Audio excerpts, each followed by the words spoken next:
Good morning everyone. So very good news to all of you. LTX classes వాళ్ళు NCERT foundation course launch చేయడం అనేది జరిగింది. And this NCERT foundation course also comes with life time validity. ఒకసారి మీరు తీసుకుంటే మీరు ఎన్నిసార్లు కావాలంటే అన్నిసార్లు దీనికి మీకు యాక్సెస్ అనేది లభిస్తుంది. అర్థమైందా? No restrictions, no time period restrictions ఏమీ ఉండవు. మీరు చక్కగా ఎన్సీఆర్టీ ఫౌండేషన్ కోర్స్ని ఎంత కాలం కావాలంటే అంతకాలం యాక్సెస్ చేసుకోవచ్చు. సో క్లాసెస్ బై నేను అండ్ సురేష్ సార్ మా ఇద్దరమే కలిపి హ్యాండిల్ చేయడం అనేది జరుగుతుంది. మీకు చాలా చాలా వాల్యూ ఎడిషన్ అనేది ఉంటుంది. సో ఇనాగ్రల్ ఫీ కింద ఫీజు అనేది జస్ట్ 10,000 ఉంచడం అనేది జరిగింది. సో 16th ఆగస్ట్ నుంచి, ఇది 15th వరకేనండి, ఆగస్టు 16వ తారీఖు నుంచి ఫీజు అనేది 15,000 అవ్వబోతుంది. సో ఈ లోపే జాయిన్ అవ్వడానికి ప్రయత్నించండి. అర్థమైందా? సో లైఫ్ టైం వ్యాలిడిటీతో వస్తున్నటువంటి course. So make use of this opportunity. Basics అనేవి, పునాదులు అనేవి స్ట్రాంగ్గా ఉంటే బిల్డింగ్ తర్వాత స్ట్రాంగ్గా ఉంటుంది. సో మీ ప్రిపరేషన్కి, యూపీఎస్సీ ప్రిపరేషన్కి ఒక గట్టి పునాది అనేది పడుతుంది, ఒక గుడ్ స్టార్ట్ అనేది లభిస్తుంది. జాయిన్ అవ్వాలనుకుంటే అది ప్రత్యూష మేడం నెంబర్ 7893899553 మేడం నెంబర్కి ఫోన్ చేసి చక్కగా జాయిన్ అవ్వండి. అండ్ ఇంకొక వెరీ గుడ్ న్యూస్ ఏంటి అంటే, మీకు యూపీఎస్సీ కోర్సెస్ మీద కూడా చాలా ఎప్పుడూ లేనటువంటి విధంగా గొప్ప ఆఫర్స్ అనేవి ఉండడం అనేది జరిగింది for our Independence Day. Independence Day special offer కింద కొత్త ఒక ఇండిపెండెన్స్ డే క్యాంపెయిన్ అనేది రన్ చేస్తున్నారు ఇన్స్టిట్యూట్ వాళ్ళు. సో ఈ ఫీజు అనేది 15th ఆగస్ట్ వరకే ఉంటుంది. 16th నుంచి మళ్ళీ యథావిధిగా ఫీజులు పెరిగిపోతాయి. సో 15th ఆగస్ట్ లోపే జాయిన్ అవ్వడానికి ప్రయత్నించండి. ఎన్సీఆర్టీ ఫౌండేషన్ కోర్స్ ఇప్పుడే చెప్పాను కదా, 15,000 ఎంత మాత్రం కాదు, 10,000 మాత్రమే. And next UPSC optionals. మన ఇన్స్టిట్యూట్లో ఆప్షనల్స్ మీకు తెలుసనే అనుకుంటున్నాను. Public administration, PSIR, sociology, anthropology. So ఏది జాయిన్ అవ్వాలనుకున్నా live plus recorded single payment చేస్తే 25,000 కాదు, జస్ట్ 20,000 రూపీస్కి లైఫ్ టైం వ్యాలిడిటీతో ఇస్తున్నాం. UPSC infinity live plus recorded single payment చేస్తే 50,000 కాదు, ఓన్లీ 40,000 మాత్రమే. 40,000కి మీకు యూపీఎస్సీ ఇన్ఫినిటీ వచ్చేస్తుంది. ఇంకా యూపీఎస్సీ ఇన్ఫినిటీ తీసుకుంటే ఈ ఎన్సీఆర్టీ కోర్స్ ఏదైతే ఉంటుందో దీని కాంప్లిమెంటరీగా మీకు యాక్సెస్ అనేది లభిస్తుంది. You will be given complimentary access to NCERT foundation course if you take UPSC infinity. Life time వ్యాలిడిటీతో యూపీఎస్సీ ఇన్ఫినిటీ మీకు చెప్పడం అనేది జరుగుతుంది. ప్రిలిమ్స్, మెయిన్స్ ప్లస్ ఇంటర్వ్యూ అప్రోచ్లో, ఇంటిగ్రేటెడ్ అప్రోచ్లో ఉంటుంది. బిగినర్ సెంట్రిక్ అప్రోచ్ అనేది ఉంటుంది. బేసిక్స్ నుంచి, పునాదుల నుంచి, లోతుల నుంచి మొదలుపెట్టి పూర్తి అడ్వాన్స్డ్ లెవెల్ వరకు మిమ్మల్ని తీసుకెళ్లే పూర్తి బాధ్యత మాది. Daily mains answer writing practice కూడా మీకు లభిస్తుంది. సో చక్కగా జాయిన్ అవ్వాలనుకుంటే ఇది ప్రత్యూష మేడం నెంబర్ 7893899553 మేడం నెంబర్కి ఫోన్ చేసి మీరు చక్కగా జాయిన్ అవ్వచ్చమ్మా. కరెంట్ అఫైర్స్ కూడా చాలా పర్ఫెక్ట్గా హ్యాండిల్ చేయడం అనేది జరుగుతుంది. చాలా మంది యూపీఎస్సీ ఆస్పిరెంట్స్కి ఇబ్బంది పెట్టేది కరెంట్ అఫైర్స్ కూడా చక్కగా ప్రిపరేషన్ జరుగుతుంది if you join UPSC infinity. ఓకేనా? So this is all about our courses. మరి ఇప్పుడు మన క్లాస్లోకి వెళ్ళిపోదాం, జాగ్రత్తగా వినండి అమ్మా. సో 6th ఎన్సీఆర్టీలో నెక్స్ట్ చాప్టర్ చూడండి అమ్మా. Chapter 8 vital villages. వైటల్ అంటే కీ, వెరీ ఇంపార్టెంట్ అని. అండ్ థ్రైవింగ్ టౌన్స్ అండ్ ప్రాస్పరస్గా ఎదిగినటువంటి నగరాలు, వీటి గురించి ఇక్కడ చెప్తున్నారు. Before discussing what is there in this article, let us once discuss the background. మొత్తం కంప్లీట్ వరకు ఏం నేర్చుకున్నామో మాట్లాడదామా? జాగ్రత్తగా వినండి. ఫస్ట్ మనం ఎర్లియస్ట్ పీపుల్ గురించి మాట్లాడుకున్నాం. ఎర్లియస్ట్ పీపుల్ అంటే వాళ్ళు ఏం చేసేవాళ్ళు? హంటర్స్ అండ్ గ్యాదరర్స్గా ఉండడం అనేది జరిగేది అని చెప్పి మనం మాట్లాడుకోవడం అనేది జరిగింది. దాని తర్వాత కిర్తార్ అండ్ సులేమాన్ హిల్స్ గురించి మనం మాట్లాడుకున్నాం, వేర్ ద ఎర్లియస్ట్ క్రాప్స్ అనేవి పండించడం అనేది జరిగింది. They are to the north west of India. So మన మ్యాప్స్లో దాన్ని చూసి కూడా డిస్కస్ చేయడం అనేది జరిగింది. కిర్తార్ అండ్ సులేమాన్ హిల్స్ తర్వాత మనం మెహర్గర్ అనేటటువంటి ఒక ఎర్లియస్ట్ విలేజ్ గురించి కూడా మనం మాట్లాడుకోవడం అనేది జరిగింది. తర్వాత ఎర్లియస్ట్ సిటీస్ అనేటటువంటివి ఇండస్ రివర్ వ్యాలీ ఏదైతే ఉంటుందో, Indus river and it's tributaries ఒడ్డున ఎస్టాబ్లిష్ అవ్వడం అనేది జరిగిందని మాట్లాడుకున్నాం. దానికంటే ముందు మనం గారో హిల్స్ దగ్గర కూడా క్రాప్స్ అనేవి పండించబడినవి. And rice was first cultivated to the north of Vindhyas అని కూడా మనం మాట్లాడుకోవడం అనేది జరిగింది. దాని తర్వాత మనం ఏం మాట్లాడుకున్నాము అంటే, ఈ ఇండస్ రివర్ తర్వాత, ఇండస్ సివిలైజేషన్ తర్వాత ఎర్లియస్ట్ సిటీస్ తర్వాత గంగా నది ఏదైతే ఉంటుందో దాని ట్రిబ్యూటరీ అయినటువంటి సోన్ పరివాహక ప్రాంతాల్లో ఎర్లియస్ట్ సిటీస్ అనేవి ఏర్పడడం అనేవి జరిగిందని కూడా మనం మాట్లాడుకోవడం అనేది జరిగింది. సో దాని తర్వాత మనం ఏం మాట్లాడుకున్నాం? ఇండస్ వ్యాలీ సివిలైజేషన్ గురించి మాట్లాడుకున్నాం. ఇండస్ వ్యాలీ సివిలైజేషన్ సో ఎలా బయటపడిందని చెప్పుకున్నాం. లాహోర్ నుంచి కరాచీకి రైల్వే లైన్లు వేస్తుండగా హరప్పా అనేటటువంటి సిటీ ఎక్స్కవేట్ అవ్వడం అనేది జరిగిందని చెప్పుకున్నాం. అండ్ మన తాలూకు ఇండస్ వ్యాలీ సిటీస్ ఏవైతే ఉన్నాయో వాటి తాలూకా టౌన్ ప్లానింగ్ గురించి మాట్లాడుకున్నాం. సిటీడెల్ అండ్ లోవర్ టౌన్ గురించి మాట్లాడుకున్నాం. ఇల్లు అనేవి మాండువా పద్ధతిలో కట్టబడ్డమని మాట్లాడుకున్నాం. అండ్ బర్న్ట్ బ్రిక్తో కట్టారని చెప్పి మాట్లాడుకున్నాం. ధోలవీరాలో మాత్రం స్టోన్ వాల్స్ తో కట్టారని చెప్పి మనం మాట్లాడుకోవడం అనేది జరిగింది. Dholavira is in present day Gujarat, దాని గురించి మాట్లాడుకున్నాం. లోథాల్లో డాక్ యార్డ్ అనేది, నేవల్ డాక్ యార్డ్ అనేది ఒకటి బయటపడిందని కూడా మనం మాట్లాడుకోవడం అనేది జరిగింది. సో వాళ్ళు వాడేటటువంటి టూల్స్, వాళ్ళ తాలూకా డీటీస్ ఎవరైతే ఉంటారో, వాళ్ళు దేవతలు ఎవరైతే ఉన్నారో వాళ్ళ గురించి మనం మాట్లాడుకోవడం అనేది జరిగింది. అండ్ దాంతో పాటు ఇండస్ పీపుల్ యొక్క సీల్స్ ఏవైతే ఉన్నాయో సీల్స్ గురించి కూడా మనం మాట్లాడుకోవడం అనేది జరిగింది. సీల్స్ అండ్ సీలింగ్స్ గురించి మనం మాట్లాడుకున్నాం, గుర్తుందా? అండ్ ఇండస్ వ్యాలీ సివిలైజేషన్ యొక్క డిక్లైన్ ఏదైతే ఉంటుందో డిక్లైన్ గురించి కూడా మనం మాట్లాడుకోవడం అనేది జరిగింది. తర్వాత మనం వేదాస్ ద ఎర్లియస్ట్ బుక్స్ గురించి మాట్లాడుకున్నాం, ఋగ్వేద గురించి మాట్లాడుకున్నాం. అండ్ రిగ్వేదిక్ పీరియడ్ లో పీపుల్ ఎలా ఉండేవాళ్ళు, రాజులు ఎలా ఉండేవాళ్ళు, రాజుల్ని జనస్య అనే వాళ్ళని చెప్పి కూడా మనం మాట్లాడుకోవడం అనేది జరిగింది. The Kings use to B elected by the people elect చేసేవాళ్ళు అని చెప్పి మనం మాట్లాడుకున్నాం.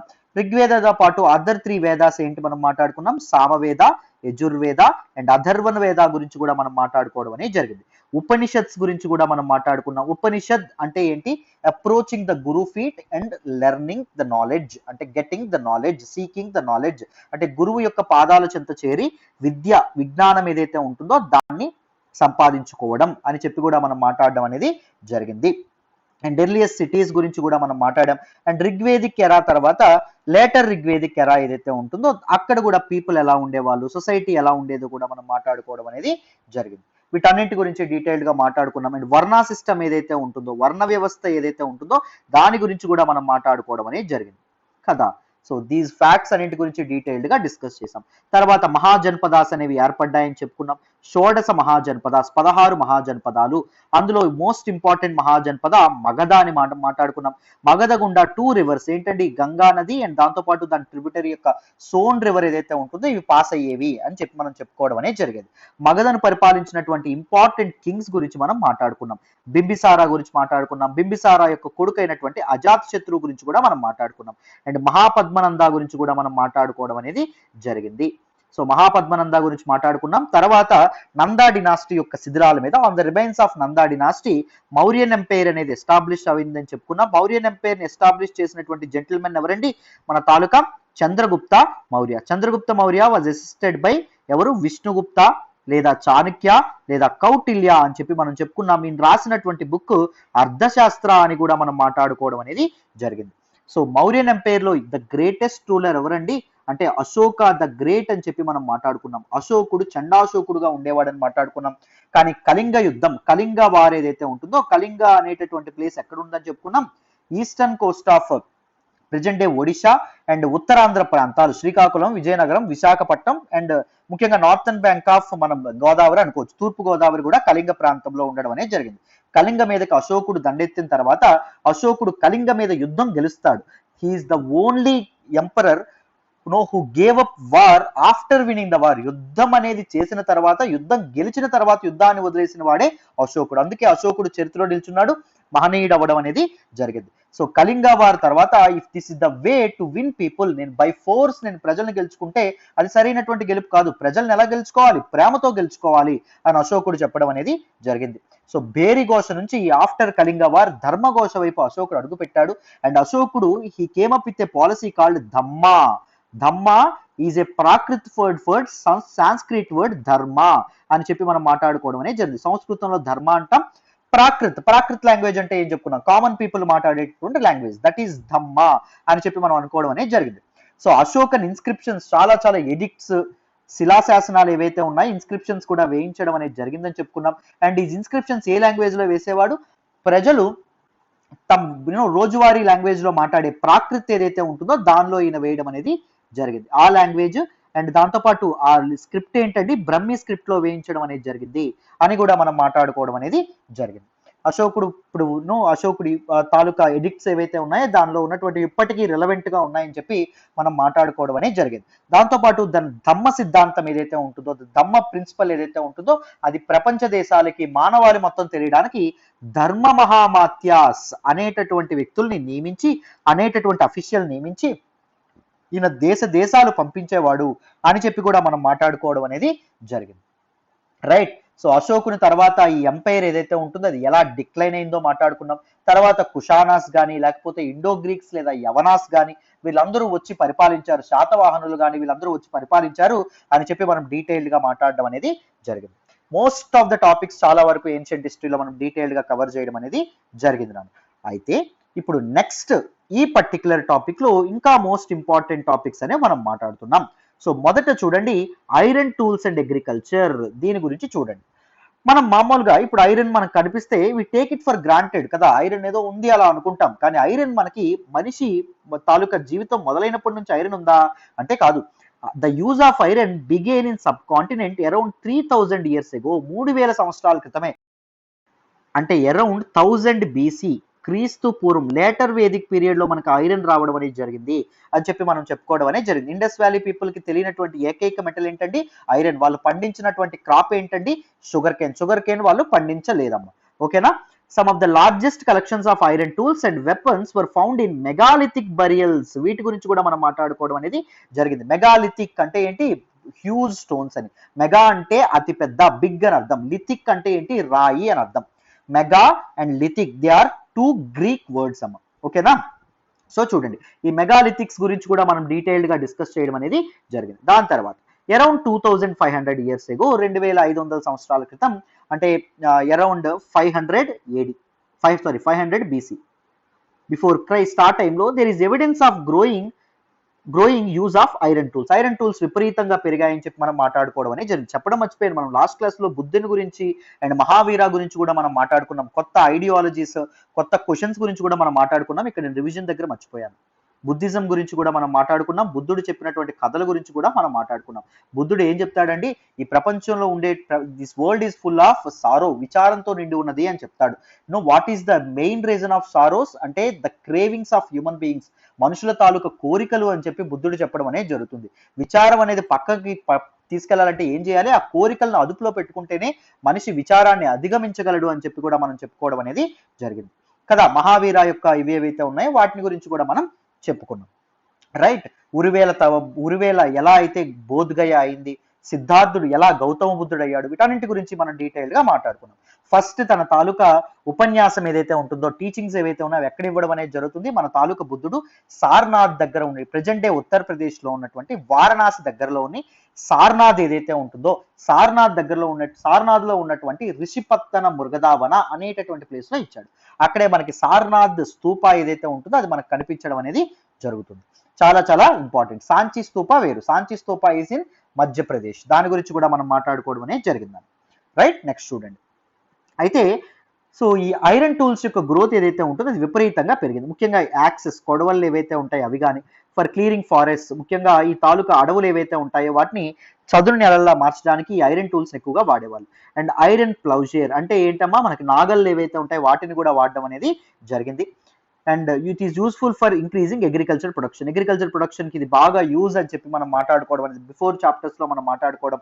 దీస్ ఐరన్ టూల్స్ ఏవైతే ఉన్నాయో అవి ఎలా ఉపయోగపడ్డాయో కూడా మనం మాట్లాడుకోవడం అనేది జరిగింది. అగ్రికల్చర్ లో కొత్త కొత్త రిఫార్మ్స్ ఎలా వచ్చాయని కూడా మనం మాట్లాడడం అనేది జరిగింది. And other steps to increase production, that is irrigation. Irrigation అంటే ఏంటి అంటే నీటి పారుదల. సింపుల్ గా చెప్తాను చూడండి. వాటర్ సర్ప్లస్ ఏదైతే ఉంటుందో, వాటర్ సర్ప్లస్ ఏరియాస్ నుంచి వాటర్ ఏదైతే ఉంటుందో, వాటర్ డెఫిసిట్ ఉన్నటువంటి రీజియన్స్ ఏవైతే ఉన్నాయో అక్కడికి వాటర్ని మళ్లించడమే ఇరిగేషన్ అమ్మ. సో నీటి పారుదల అంటాం. ఇది వాటర్ హార్నెసింగ్ సిస్టమ్ అని కూడా అంటాం. So better management of water is called irrigation. చూడండి, the kings and kingdoms you have been reading about could not have existed without the support of flourishing villages. ఇప్పుడు మనం ఇప్పటివరకు మనం మాట్లాడుకున్నటువంటి కింగ్స్ కానీ, కింగ్డమ్స్ కానీ, ఎంపరర్స్ కానీ, ఎంపైర్స్ కానీ, సామాన్య ప్రజలు అనే వాళ్ళు సుభిక్షంగా లేకపోతే వాళ్ళు ఫ్లరిష్ అయ్యేవాళ్ళు కాదు. వాళ్ళు థ్రైవ్ అయ్యేవాళ్ళు కాదు. వాళ్ళు అద్భుతంగా వెలుగొందారంటే దాని కారణం ఏంటి? సామాన్యమైనటువంటి ప్రజలు, సామాన్యమైనటువంటి విలేజెస్ ఏవైతే ఉన్నాయో అవి కూడా ఫ్లరిష్ అయ్యాయని చెప్పి అర్థం. While new tools and the system of transplantation increased production. So ఈ సిస్టమ్ ఆఫ్ ట్రాన్స్ప్లాంటేషన్ అంటే ఏం చెప్పుకున్నాం? ఒకప్పుడు వరిని విత్తనాల కింద జల్లేవాళ్ళు పొలాల్లో. తర్వాత ఏం చేయింది? వరి తాలూకా దీస్ యూనో సాప్లింగ్స్ ఏవైతే ఉంటాయో వాటిని నాటడం మొదలు పెట్టేవాళ్ళు. దాని ఉడుపులు అంటామని చెప్పుకున్నాం, గుర్తుందా? దానివల్ల అగ్రికల్చర్ యొక్క ప్రొడక్షన్ అనేది విపరీతంగా పెరిగింది అని చెప్పడం అనేది జరిగింది. కొత్త కొత్త ట్రాన్స్ప్లాంటేషన్ సిస్టమ్స్, కొత్త కొత్త ఐరన్ టూల్స్ కూడా డెవలప్ అయినాయి, అండ్ ఇరిగేషన్ కూడా డెవలప్ అవ్వడం అనేది జరిగింది. ఇరిగేషన్ అంటే ఏం చెప్పుకున్నాం? బెటర్ మేనేజ్మెంట్ ఆఫ్ వాటర్ అని చెప్పి, నీటి పారుదల, కెనల్స్ తవ్వడం కానీ లేకపోతే లేక్స్ తవ్వించడం కానీ ఇవి కూడా మనకు మొదలవ్వడం అనేది జరిగింది. Irrigation works that were build during this time included canals, చెప్పాను కదా, కెనల్స్ అండ్ కాలువలు, వెల్స్, బావులు అండ్ ట్యాంక్స్ ఏవైతే ఉంటాయి, ట్యాంక్స్ అండ్ ఆర్టిఫిషియల్ లేక్స్ ఏవైతే ఉన్నాయి, ఇవన్నీ మొదలవ్వడం అనేది జరిగేది.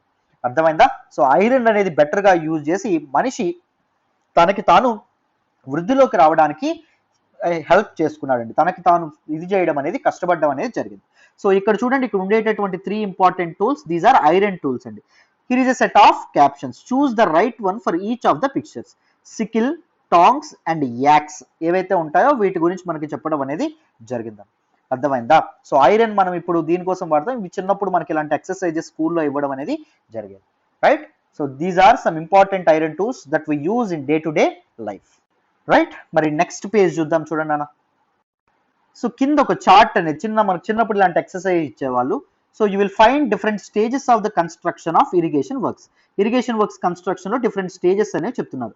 కొన్ని వాళ్ళే ఫిల్ చేయడం అనేది జరిగింది, కొన్ని మనకి ఫిల్ చేయమంటున్నారు. సో జాగ్రత్తగా వినండి, ఒకసారి మనం ఇక్కడ ఫిల్ చేసేద్దాం. సో చూడండి, ఫస్ట్ ఇది ఏంటి అంటే, kings need more money for armies, palaces and forts. Kings flourish అవ్వాలి కదా, సో వాళ్ళకి దానికి ఏం కావాలి? మనీ కావాలి. సో మనీ ఎలా కలెక్ట్ చేసేవాళ్ళు? దే డిమాండ్ ట్యాక్సెస్, పన్నులు. ఫార్మర్స్, రైతులు ఎవరైతే ఉంటారో రైతుల దగ్గర పన్నులు ఎక్కువగా వేయడం అనేది జరిగేది. ద నెక్స్ట్ స్టేజ్ చూడండి, fourth stage, this is possible with irrigation అన్నారు. సో థర్డ్ది మనం ఏం పెట్టుకోవచ్చు అంటే, farmers have to increase production to pay taxes. ఇది మనం పెట్టుకోవాలి, థర్డ్ది. సో ఇది మనం పెట్టుకోవాలి. సో మరి పన్నులు కింగ్స్ వసూలు చేస్తున్నారు కాబట్టి పన్నులు జనాలు కట్టాలంటే ఏం చేయాలి? ఫార్మర్స్ వాళ్ళ తాలూకా ప్రొడక్షన్ దిగుబడి ఏదైతే ఉంటుందో అది ఇంక్రీజ్ చేయాలి. ఫోర్త్ వన్ చూడండి అన్న, this is possible with irrigation. ఆ ప్రొడక్షన్ అనేది ఎలా పెరుగుతుంది? ఇరిగేషన్, కెనల్స్ తవ్వించడం, వెల్స్ తవ్వించడం, వీటన్నిటి ద్వారా ఉపయోగపడుతుంది. ఇలా వీటన్నిటి ద్వారా ప్రొడక్షన్ అనేది పెరుగుతుంది. ఫిఫ్త్ చూడండి, అండ్ సిక్స్త్ది కూడా మనకి ఇవ్వడం అనేది జరిగింది. సో ఇరిగేషన్ ఏదైతే ఉంటుందో, ఇరిగేషన్కి మనీ కింగ్స్ ఇస్తారంట. Kings provide money and plan irrigation works. So this one, the fourth one అనేది ఇక్కడ రావడం అనేది జరుగుతుంది. So and labour is provided by the people labour ని ప్రొవైడ్ చేయడం అనేది జరుగుతుంది. ఇది సో దానివల్ల ప్రొడక్షన్ అనేది ఇంక్రీజ్ అవుతుంది. సో డస్ రెవెన్యూ కూడా ఇంక్రీజ్ అవ్వడం అనేది జరుగుతుంది. అండ్ నెక్స్ట్ లాస్ట్ వన్ ఏంటి? ఇక్కడ చూడండి అన్న, last one, the second, farmers also benefit because crop production is more certain. Crop production అనేది ఎప్పటికప్పుడు ఒకసారి బాగా వచ్చి ఒకసారి బాగా లేకుండా ఉండకుండా ఎప్పటికప్పుడు ఫుల్ గా రావడం అనేది జరుగుతుంది. ఇక్కడ second. So this is how we can arrange. So చిన్నప్పుడు మనకి ఇలాంటి ఎక్సర్సైజెస్ గట్రా ఎన్సీఆర్టీస్ లో ఉండేవి. సో అందుకే ఇది కూడా చెప్పడం అనేది జరిగింది. నెక్స్ట్ చూడండి, who lived in the villages. ఈ విలేజెస్ లో, ఈ గ్రామాల్లో ఎవరు ఉండేవాళ్ళు అని చెప్పి అంటున్నారు.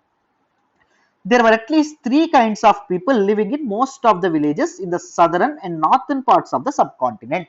ఈ ఉపఖండం ఏదైతే ఉంటుందో చూడండి, ఇక్కడ ఎక్కడైనా మనకి ఇండియా అంటున్నారా? ఇండియా అనట్లా, ఫస్ట్ నుంచి మనం సబ్ కాంటినెంట్ అంటున్నాం. ఎందుకంటే ఇండియా అనేటటువంటిది మోడర్న్ టైమ్స్ లో రావడం అనేది జరిగింది. అర్థమైందా? సో భారతదేశానికి స్వతంత్రం వచ్చిన తర్వాత ఇండియా యాజ్ ఎ నేషన్ ఏర్పడడం అనేది జరిగిందమ్మ. అర్థమైందా? సో ఒకప్పుడు పాకిస్తాన్, ఇండియా, బంగ్లాదేశ్ ఇవన్నీ కలిసి ఉండడం అనేది జరిగింది. సో అందుకే సబ్ కాంటినెంట్ అనే పదాన్ని చెప్తున్నారు. చూడండి, సో ఇక్కడ నార్థన్ అండ్ సదరన్ పార్ట్స్ లో ఉండేటటువంటి విలేజెస్ లో there were mainly three types of people ఉండేవాళ్ళంట. ఇన్ ద తమిళ్ రీజియన్, అంటే southern region, large land owners were known as Vellalar. So large land owners ని ఏమని పిలిచేవాళ్ళు? Vellalar. These terminologies are very very important. Large land owners ని వెల్లలార్స్ అని పిలిచేవాళ్ళు. Ordinary ప్లౌమ్యాన్, అంటే ordinary farmers ఎవరైతే ఉంటారో వాళ్ళని ఏమని పిలిచేవాళ్ళు?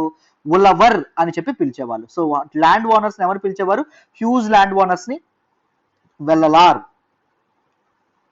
అండ్ మామూలుగా ఉండేటటువంటి ఫార్మర్స్ ని ఏమని పిలిచేవాళ్ళు అంటే ఉలవర్. అది ఉజవర్ కాదు, ఉలవర్ అని పిలవాలి. అర్థమైందా? And landless labourers including slaves were known as Kadaisiyar or Adimai. Kadaisiyar and Adimai అని చెప్పి పిలవడం అనేది జరిగింది. చూడండి, కడైసియార్ లేదా అడిమి అనే పేరుతో పిలవడం అనేది జరిగింది. చాలా చాలా చాలా చాలా ఇంపార్టెంట్ అండి. స్లేవ్స్ ని వీళ్ళందరినీ ఇలా పిలవడం అనేది జరిగింది. అండ్ దీస్ టెర్మినాలజీస్ మనకి ప్రిలిమ్స్ లో నెంబర్ ఆఫ్ టైమ్స్ రిపీట్ అవుతాయి. షూర్ షార్ట్ క్వశ్చన్స్, ఇవన్నీ నోట్ మేకింగ్ మీరు చేసుకోవాలి. సో విలేజెస్ లో తమిళ్ రీజియన్ లో ల్యాండ్ ఓనర్స్ ని ఏమని చెప్పేవాళ్ళు, వెలలార్స్ అని పిలిచేవాళ్ళు. అండ్ ఫార్మర్స్ ని ఉలవర్స్ అని చెప్పి పిలిచేవాళ్ళు. అండ్ దీస్ ల్యాండ్లెస్ లాబరర్స్ ఎవరైతే ఉంటారో, స్లేవ్స్ ఎవరైతే ఉంటారో వాళ్ళని కడైసియార్ అండ్ అదిమై అని చెప్పి పిలవడం అనేది జరిగింది. చాలా చాలా ఇంపార్టెంట్. నెక్స్ట్ చూడండి అన్న.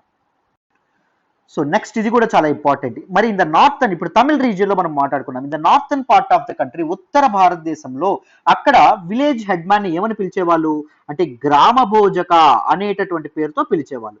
The village head man used to be called as grama bhojaka అనేటటువంటి పేరుతో పిలవడం అనేది జరిగేది. So usually men from the same family held the position for generations. So ఈ గ్రామ పూజక అనేటటువంటి ప్లేస్ ని ఇప్పుడు ఒక వ్యక్తి ఇది చేశాడు అనుకోండి, తర్వాత ఇతని తాలూకు కొడుకు వచ్చేవాడు అదే పొజిషన్ లో, ఆయన తర్వాత ఆయన కొడుకు వచ్చేవాడు, ఇలా హెరిడిటరీగా ఉండడం అనేది జరిగేది. In the other words the post was hereditary. చెప్పాను కదా, హెరిడిటరీగా ఉండడం అనేది జరిగేది. సో దిస్ గ్రామ భోజక పోస్ట్ వాజ్ హెరిడిటరీ. జాగ్రత్తగా గుర్తుపెట్టుకోవాలి. Village headman was known as Grama Bhojaka and the post was hereditary. The Grama Bhojaka was often the largest landowner. Northern India lo Grama Bhojaka ante evaru, he is the largest landowner andi. ఎక్కువ land holdings అనేవి ఆయన చేతుల్లోనే ఉండేవి. Generally he had slaves and hired workers to cultivate the land. Generally ఈయన దగ్గర slaves, బానిసలు ఎవరైతే ఉన్నారో బానిసలు ఉండేవాళ్ళు, అండ్ పని వాళ్ళు ఎవరైతే ఉన్నారో పని వాళ్ళు ఉండేవాళ్ళు. వాళ్ళందరూ ఆయన తాలూకా భూములు ఏవైతే ఉంటాయో వాటిని వ్యవసాయం చేసేవాళ్ళు. Besides as he was powerful, ఎందుకంటే ల్యాండ్స్ ఎక్కువగా ఉంటాయి కాబట్టి, ఈజ్ నో ఆయన దగ్గర చాలా పవర్ ఉంటుంది కాబట్టి, king often used him to collect taxes from the village. So ఈ విలేజెస్ ఏవైతే ఉన్నాయో వాటి నుంచి ట్యాక్సెస్ కలెక్ట్ చేయడానికి రాజులు ఈ గ్రామ పూజిక అనే ఇది అవ్వడం అనేది జరిగేది, ఉపయోగించడం అనేది జరిగేది. బికాస్ దీస్ గ్రామ పూజికాస్ వర్ పవర్ఫుల్. వాళ్ళు చెప్పిన మాటలు ప్రజలు ఎవరైతే ఉంటారో వాళ్ళు వింటారు కాబట్టి. He also function as a judge, న్యాయమూర్తిగా ఉండేవాడు. And some times as a police man, ఒక పోలీస్ మ్యాన్ గా కూడా వ్యవహరించేవాడు. సింపుల్ గా మీరు పాత సినిమాలు చూసారా, పెదరాయుడు చిన్నరాయుడు అని ఉంటారు, ఆపరా ఆపరా శాసనం నాదంటారు. సో అలాంటి వాళ్ళు ఎవరైతే ఉన్నారో వాళ్ళు grama bhojaka. They are the head man of the villages. అర్థమైందా? జాగ్రత్త గుర్తుపెట్టుకోవాలండి. అండ్ గ్రామ భోజిక పోస్ట్ ఈస్ హెరిడిటరీ. చాలా చాలా important. So this particular system నే ఫ్యూడలిజం అంటారు, భూస్వామ్య వ్యవస్థ అంటారు. మనం తర్వాత కూడా తెలుసుకుందాం హిస్టరీ క్లాసెస్ లో. చూడండి, అపార్ట్ ఫ్రమ్ గ్రామ భోజికాసే కాకుండా there were other independent farmers. వాళ్ళని ఏమంటారు అంటే గృహపతీస్ అంటారు. స్మాలర్ వాటిని గృహపతీస్ అంటారు. Most of whom were small land owners. వీళ్ళు చాలా మంది చిన్న చిన్న ల్యాండ్ ఓనర్స్ అండి. అర్థమైందా? తక్కువ ల్యాండ్ అనేది ఉంటుంది. And there were men and women such as the dasa and karmakara. They are slaves and they didn't own any land. They are just laborers గా వాళ్ళు ఉండడం అనేది జరిగేది. They earn a living. వాళ్ళ లైవ్లీహుడ్ వాళ్ళు ఎలా ఎర్న్ చేసుకుంటారు జీవనాధారాన్ని? By working on the fields owned by others. Either మన తాలూకా గ్రామ భోజిక ఫీల్డ్స్ లో కానీ లేకపోతే గృహపతీస్ యొక్క ఫీల్డ్స్ లో కానీ వర్క్ చేయడం అనేది జరుగుతుంది. యూనో డిఫరెన్సెస్ అనేవి ఇక్కడ మీరు ఫార్ములేట్ చేసుకోవాలి. చూడండి, నార్త్ అండ్ ఇక్కడ సౌత్ నేను రాయడం అనేది జరుగుతుంది. ఇక్కడ డిఫరెన్షియేట్ చేస్తున్నాను, జాగ్రత్తగా చూడండి. ఫస్ట్ ల్యాండ్ ఓనర్స్ ఎవరైతే ఉన్నారో, లార్జ్ ల్యాండ్ ఓనర్స్ ఎవరైతే ఉన్నారో వాళ్ళు, తర్వాత మామూలు ఫార్మర్స్ ఎవరైతే ఉంటారో వాళ్ళు, అండ్ స్లేవ్స్ అండ్ ల్యాండ్లెస్ లాబరర్స్ ఎవరైతే ఉంటారో వాళ్ళు. ఏ పేర్లతో పిలిచేవాళ్ళో చూడండి. ఒకటి వెల్లలార్, ఈంది ఉలవర్, అండ్ ల్యాండ్లెస్ లాబరర్స్ ఏమని పిలిచేవాళ్ళు? కడైసియార్ అండ్ అడిమై.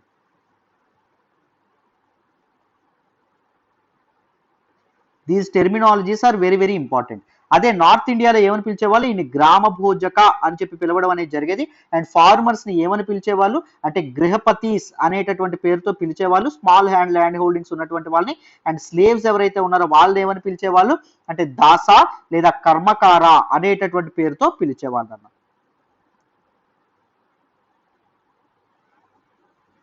చాలా important. In most villages there were also some craftspersons such as blacksmith, potters, carpenters and weavers కూడా ఉండేవాళ్ళు. సో ఓన్లీ రైతులే కాకుండా ల్యాండ్ మీద ఉండి పనిచేసే వాళ్ళే కాకుండా అదర్ ఇంపార్టెంట్ వృత్తులు చేసే వాళ్ళు కూడా, ఆక్యుపేషన్స్ లో ఉండేవాళ్ళు కూడా ఉండేవాళ్ళు. Blacksmiths, potters, carpenters, weavers వీళ్ళందరూ కూడా ఉండడం అనేది జరిగేదమ్మ.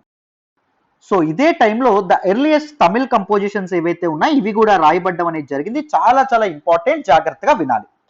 Some of the earliest works in తమిళ్లో ఎర్లియస్ట్ వర్క్స్ ని ఏమనేవాళ్ళు అంటే సంగం లిటరేచర్, సంగమ సాహిత్యము అని చెప్పి అనడం అనేది జరుగుతుంది. Very very very important. They were composed around 2300 years ago, అంటే అరౌండ్ 300 BC బిఫోర్ క్రైస్ట్, ఆ టైంలో ఇవి కంపోజ్ చేయబడ్డం అనేది జరిగిందన్న.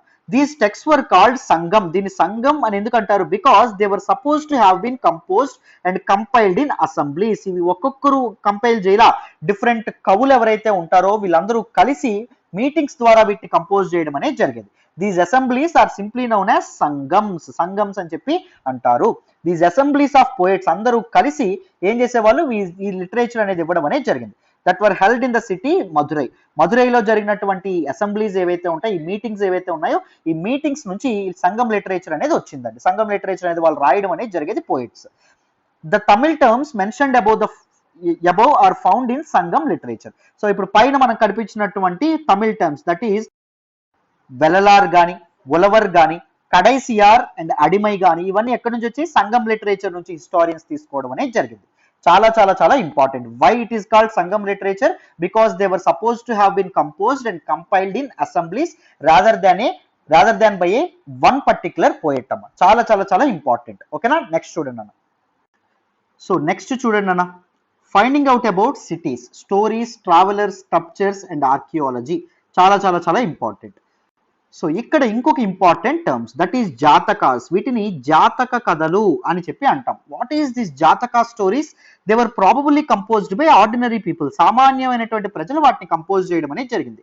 And they were written down and preserved by Buddhist monks. వాటిని ఎవరు ప్రిజర్వ్ చేశారు అండ్ దాంతోపాటు ఎవరు రాయడం అనేది జరిగింది రిటర్న్ ఫామ్ లోకి అంటే బుద్ధిస్ట్ మాంక్స్ ఎవరైతే ఉన్నారు, ఊరూరా తిరిగి బుద్ధిజం ని స్ప్రెడ్ చేసినటువంటి వాళ్ళు, బుద్ధిజం యొక్క ఐడియాలజీని స్ప్రెడ్ చేసినటువంటి వాళ్ళు, బుద్ధిస్ట్ మాంక్స్ ఎవరైతే ఉన్నారో సంఘాల్లో ఉండే వాళ్ళని చెప్పుకున్నామా లాస్ట్ క్లాస్ లో, వాళ్ళు స్ప్రెడ్ చేయడం అనేది జరిగింది, వాళ్ళు ప్రిజర్వ్ చేయడం అనేది జరిగింది. Here is a part of Jataka story which tells us how a poor man gradually become rich.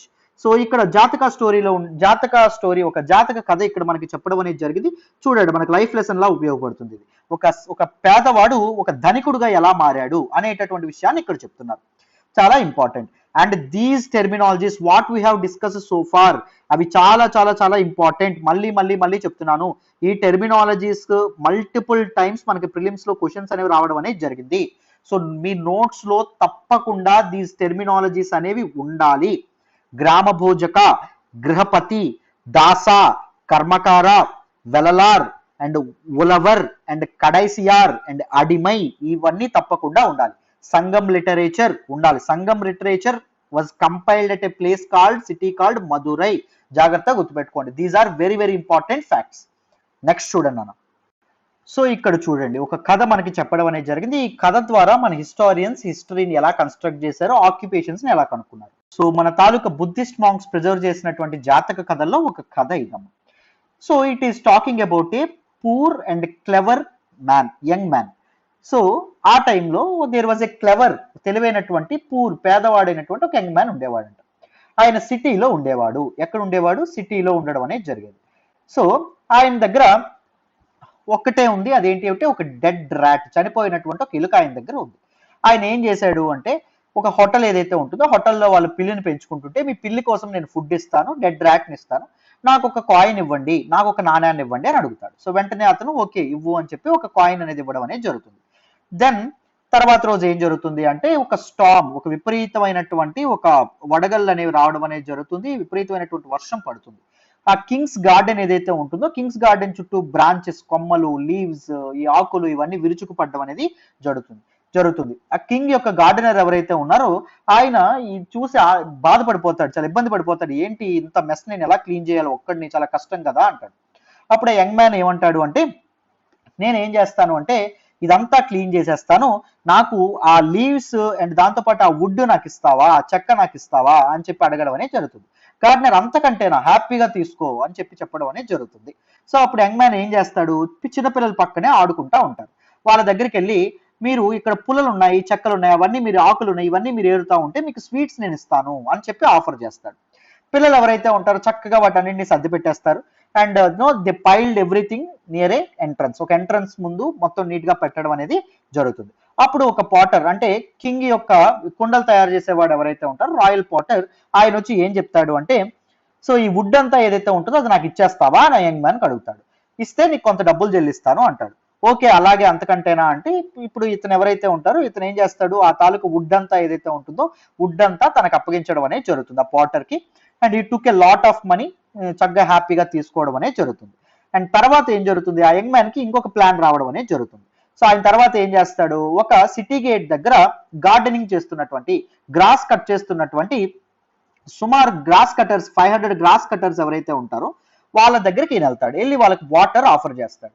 So చాలా థ్యాంక్స్, ఎండలో మేము గ్రాస్ కట్ చేస్తుంటే మాకు వాటర్ ఇచ్చావు అని చెప్పి వాళ్ళు అంటారన్నమాట. సో నీకేం కావాలి చెప్పు అంటే, నాకు ఇప్పుడు అవసరం లేదు, అవసరం ఉన్నప్పుడు మీకు అడుగుతాను అని చెప్పి ఆయన అనడం అనేది జరుగుతుంది. సో వాళ్ళతో ఫ్రెండ్షిప్ చేసుకుంటాడు. దాని తర్వాత ఈయన ఒక ట్రేడర్ దగ్గరికి, వర్తకుడి దగ్గరికి వెళ్ళడం అనేది జరుగుతుంది.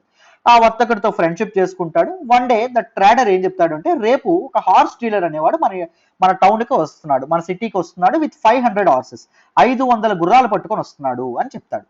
దీన్ని చూసి ఆ యంగ్ మ్యాన్ ఎవరైతే ఉంటారో ఆయన గ్రాస్ కట్టర్స్ దగ్గరికి వెళ్తాడు. వెళ్ళి ఏం చెప్తాడు అంటే, సో నాకు ఒక్కొక్కరు ఒక బండిల్ ఆఫ్ గ్రాస్ ఇవ్వండి, మీకు అప్పుడు వాటర్ ఇచ్చాను కదా, సో నాకు ఇప్పుడు హెల్ప్ కావాలి, ఒక్కొక్కరు ఒక్కొక్క బండిల్ ఆఫ్ గ్రాస్ అనేది ఇవ్వండి, నేను చెప్పినంత వరకు మీరు ఆ గ్రాస్ ని అమ్మొద్దు అని చెప్పి చెప్తాడండి. వెంటనే వాళ్ళు ఒప్పుకుంటారు, నీళ్ళు ఇచ్చాడు కదా అని చెప్పి ముందు. అండ్ వాళ్ళందరూ 500 గ్రాస్ కట్టర్స్ ఏం చేస్తారు, 500 బండిల్స్ ఆఫ్ గ్రాస్ ఏదైతే ఉంటుందో ఆయనకి ఇస్తారు. సో గ్రాస్ డీలర్ వస్తాడు. మరి గ్రాస్ డీలర్ వచ్చిన తర్వాత దేన్ని పట్టుకుని వస్తాడు, హార్సెస్ పట్టుకుని వస్తాడు. ఈ హార్సెస్ కి ఆకలేస్తా ఉంటది, ఊరంతా తిరుగుతాడు. బస్ ఈ గ్రాస్ కట్టర్స్ 500 గ్రాస్ కట్టర్స్ కి ఏం చెప్తాడు, నేను చెప్పినంత వరకు అమ్మొద్దని చెప్తాడు. సో అక్కడ ఏం జరుగుతుంది, సప్లై అనేది తగ్గుతుంది. మనకి విలేజ్ లో గ్రాస్ అనేది లేదు.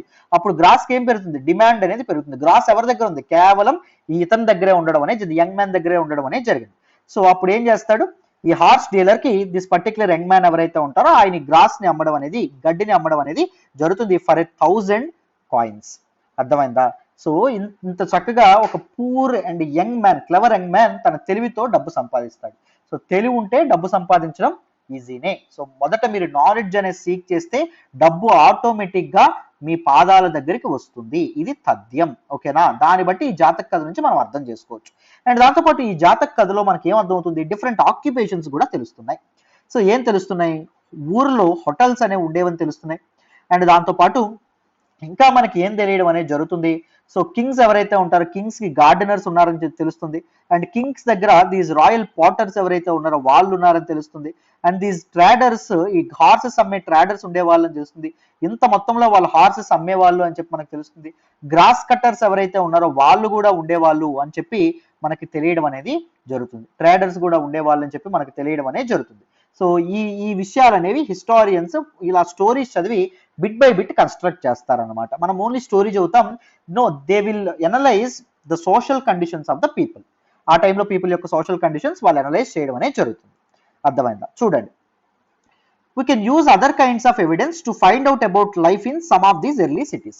సో ఓన్లీ స్టోరీసే కాదు, మనం అదర్ కైండ్స్ ఆఫ్ ఎవిడెన్సెస్ కూడా చూడొచ్చు. దేనికోసం, ఈ ఎర్లీ సిటీస్ లో జీవితం ఎలా ఉంది, లైఫ్ అనేది ఎలా ఉంది, సోషల్ లైఫ్ ఎలా ఉంది, ప్రజలు ఎలా బతుకుతున్నారు అనేటటువంటి విషయం మీద. Sculptors carved scenes depicting people's lives in towns and villages.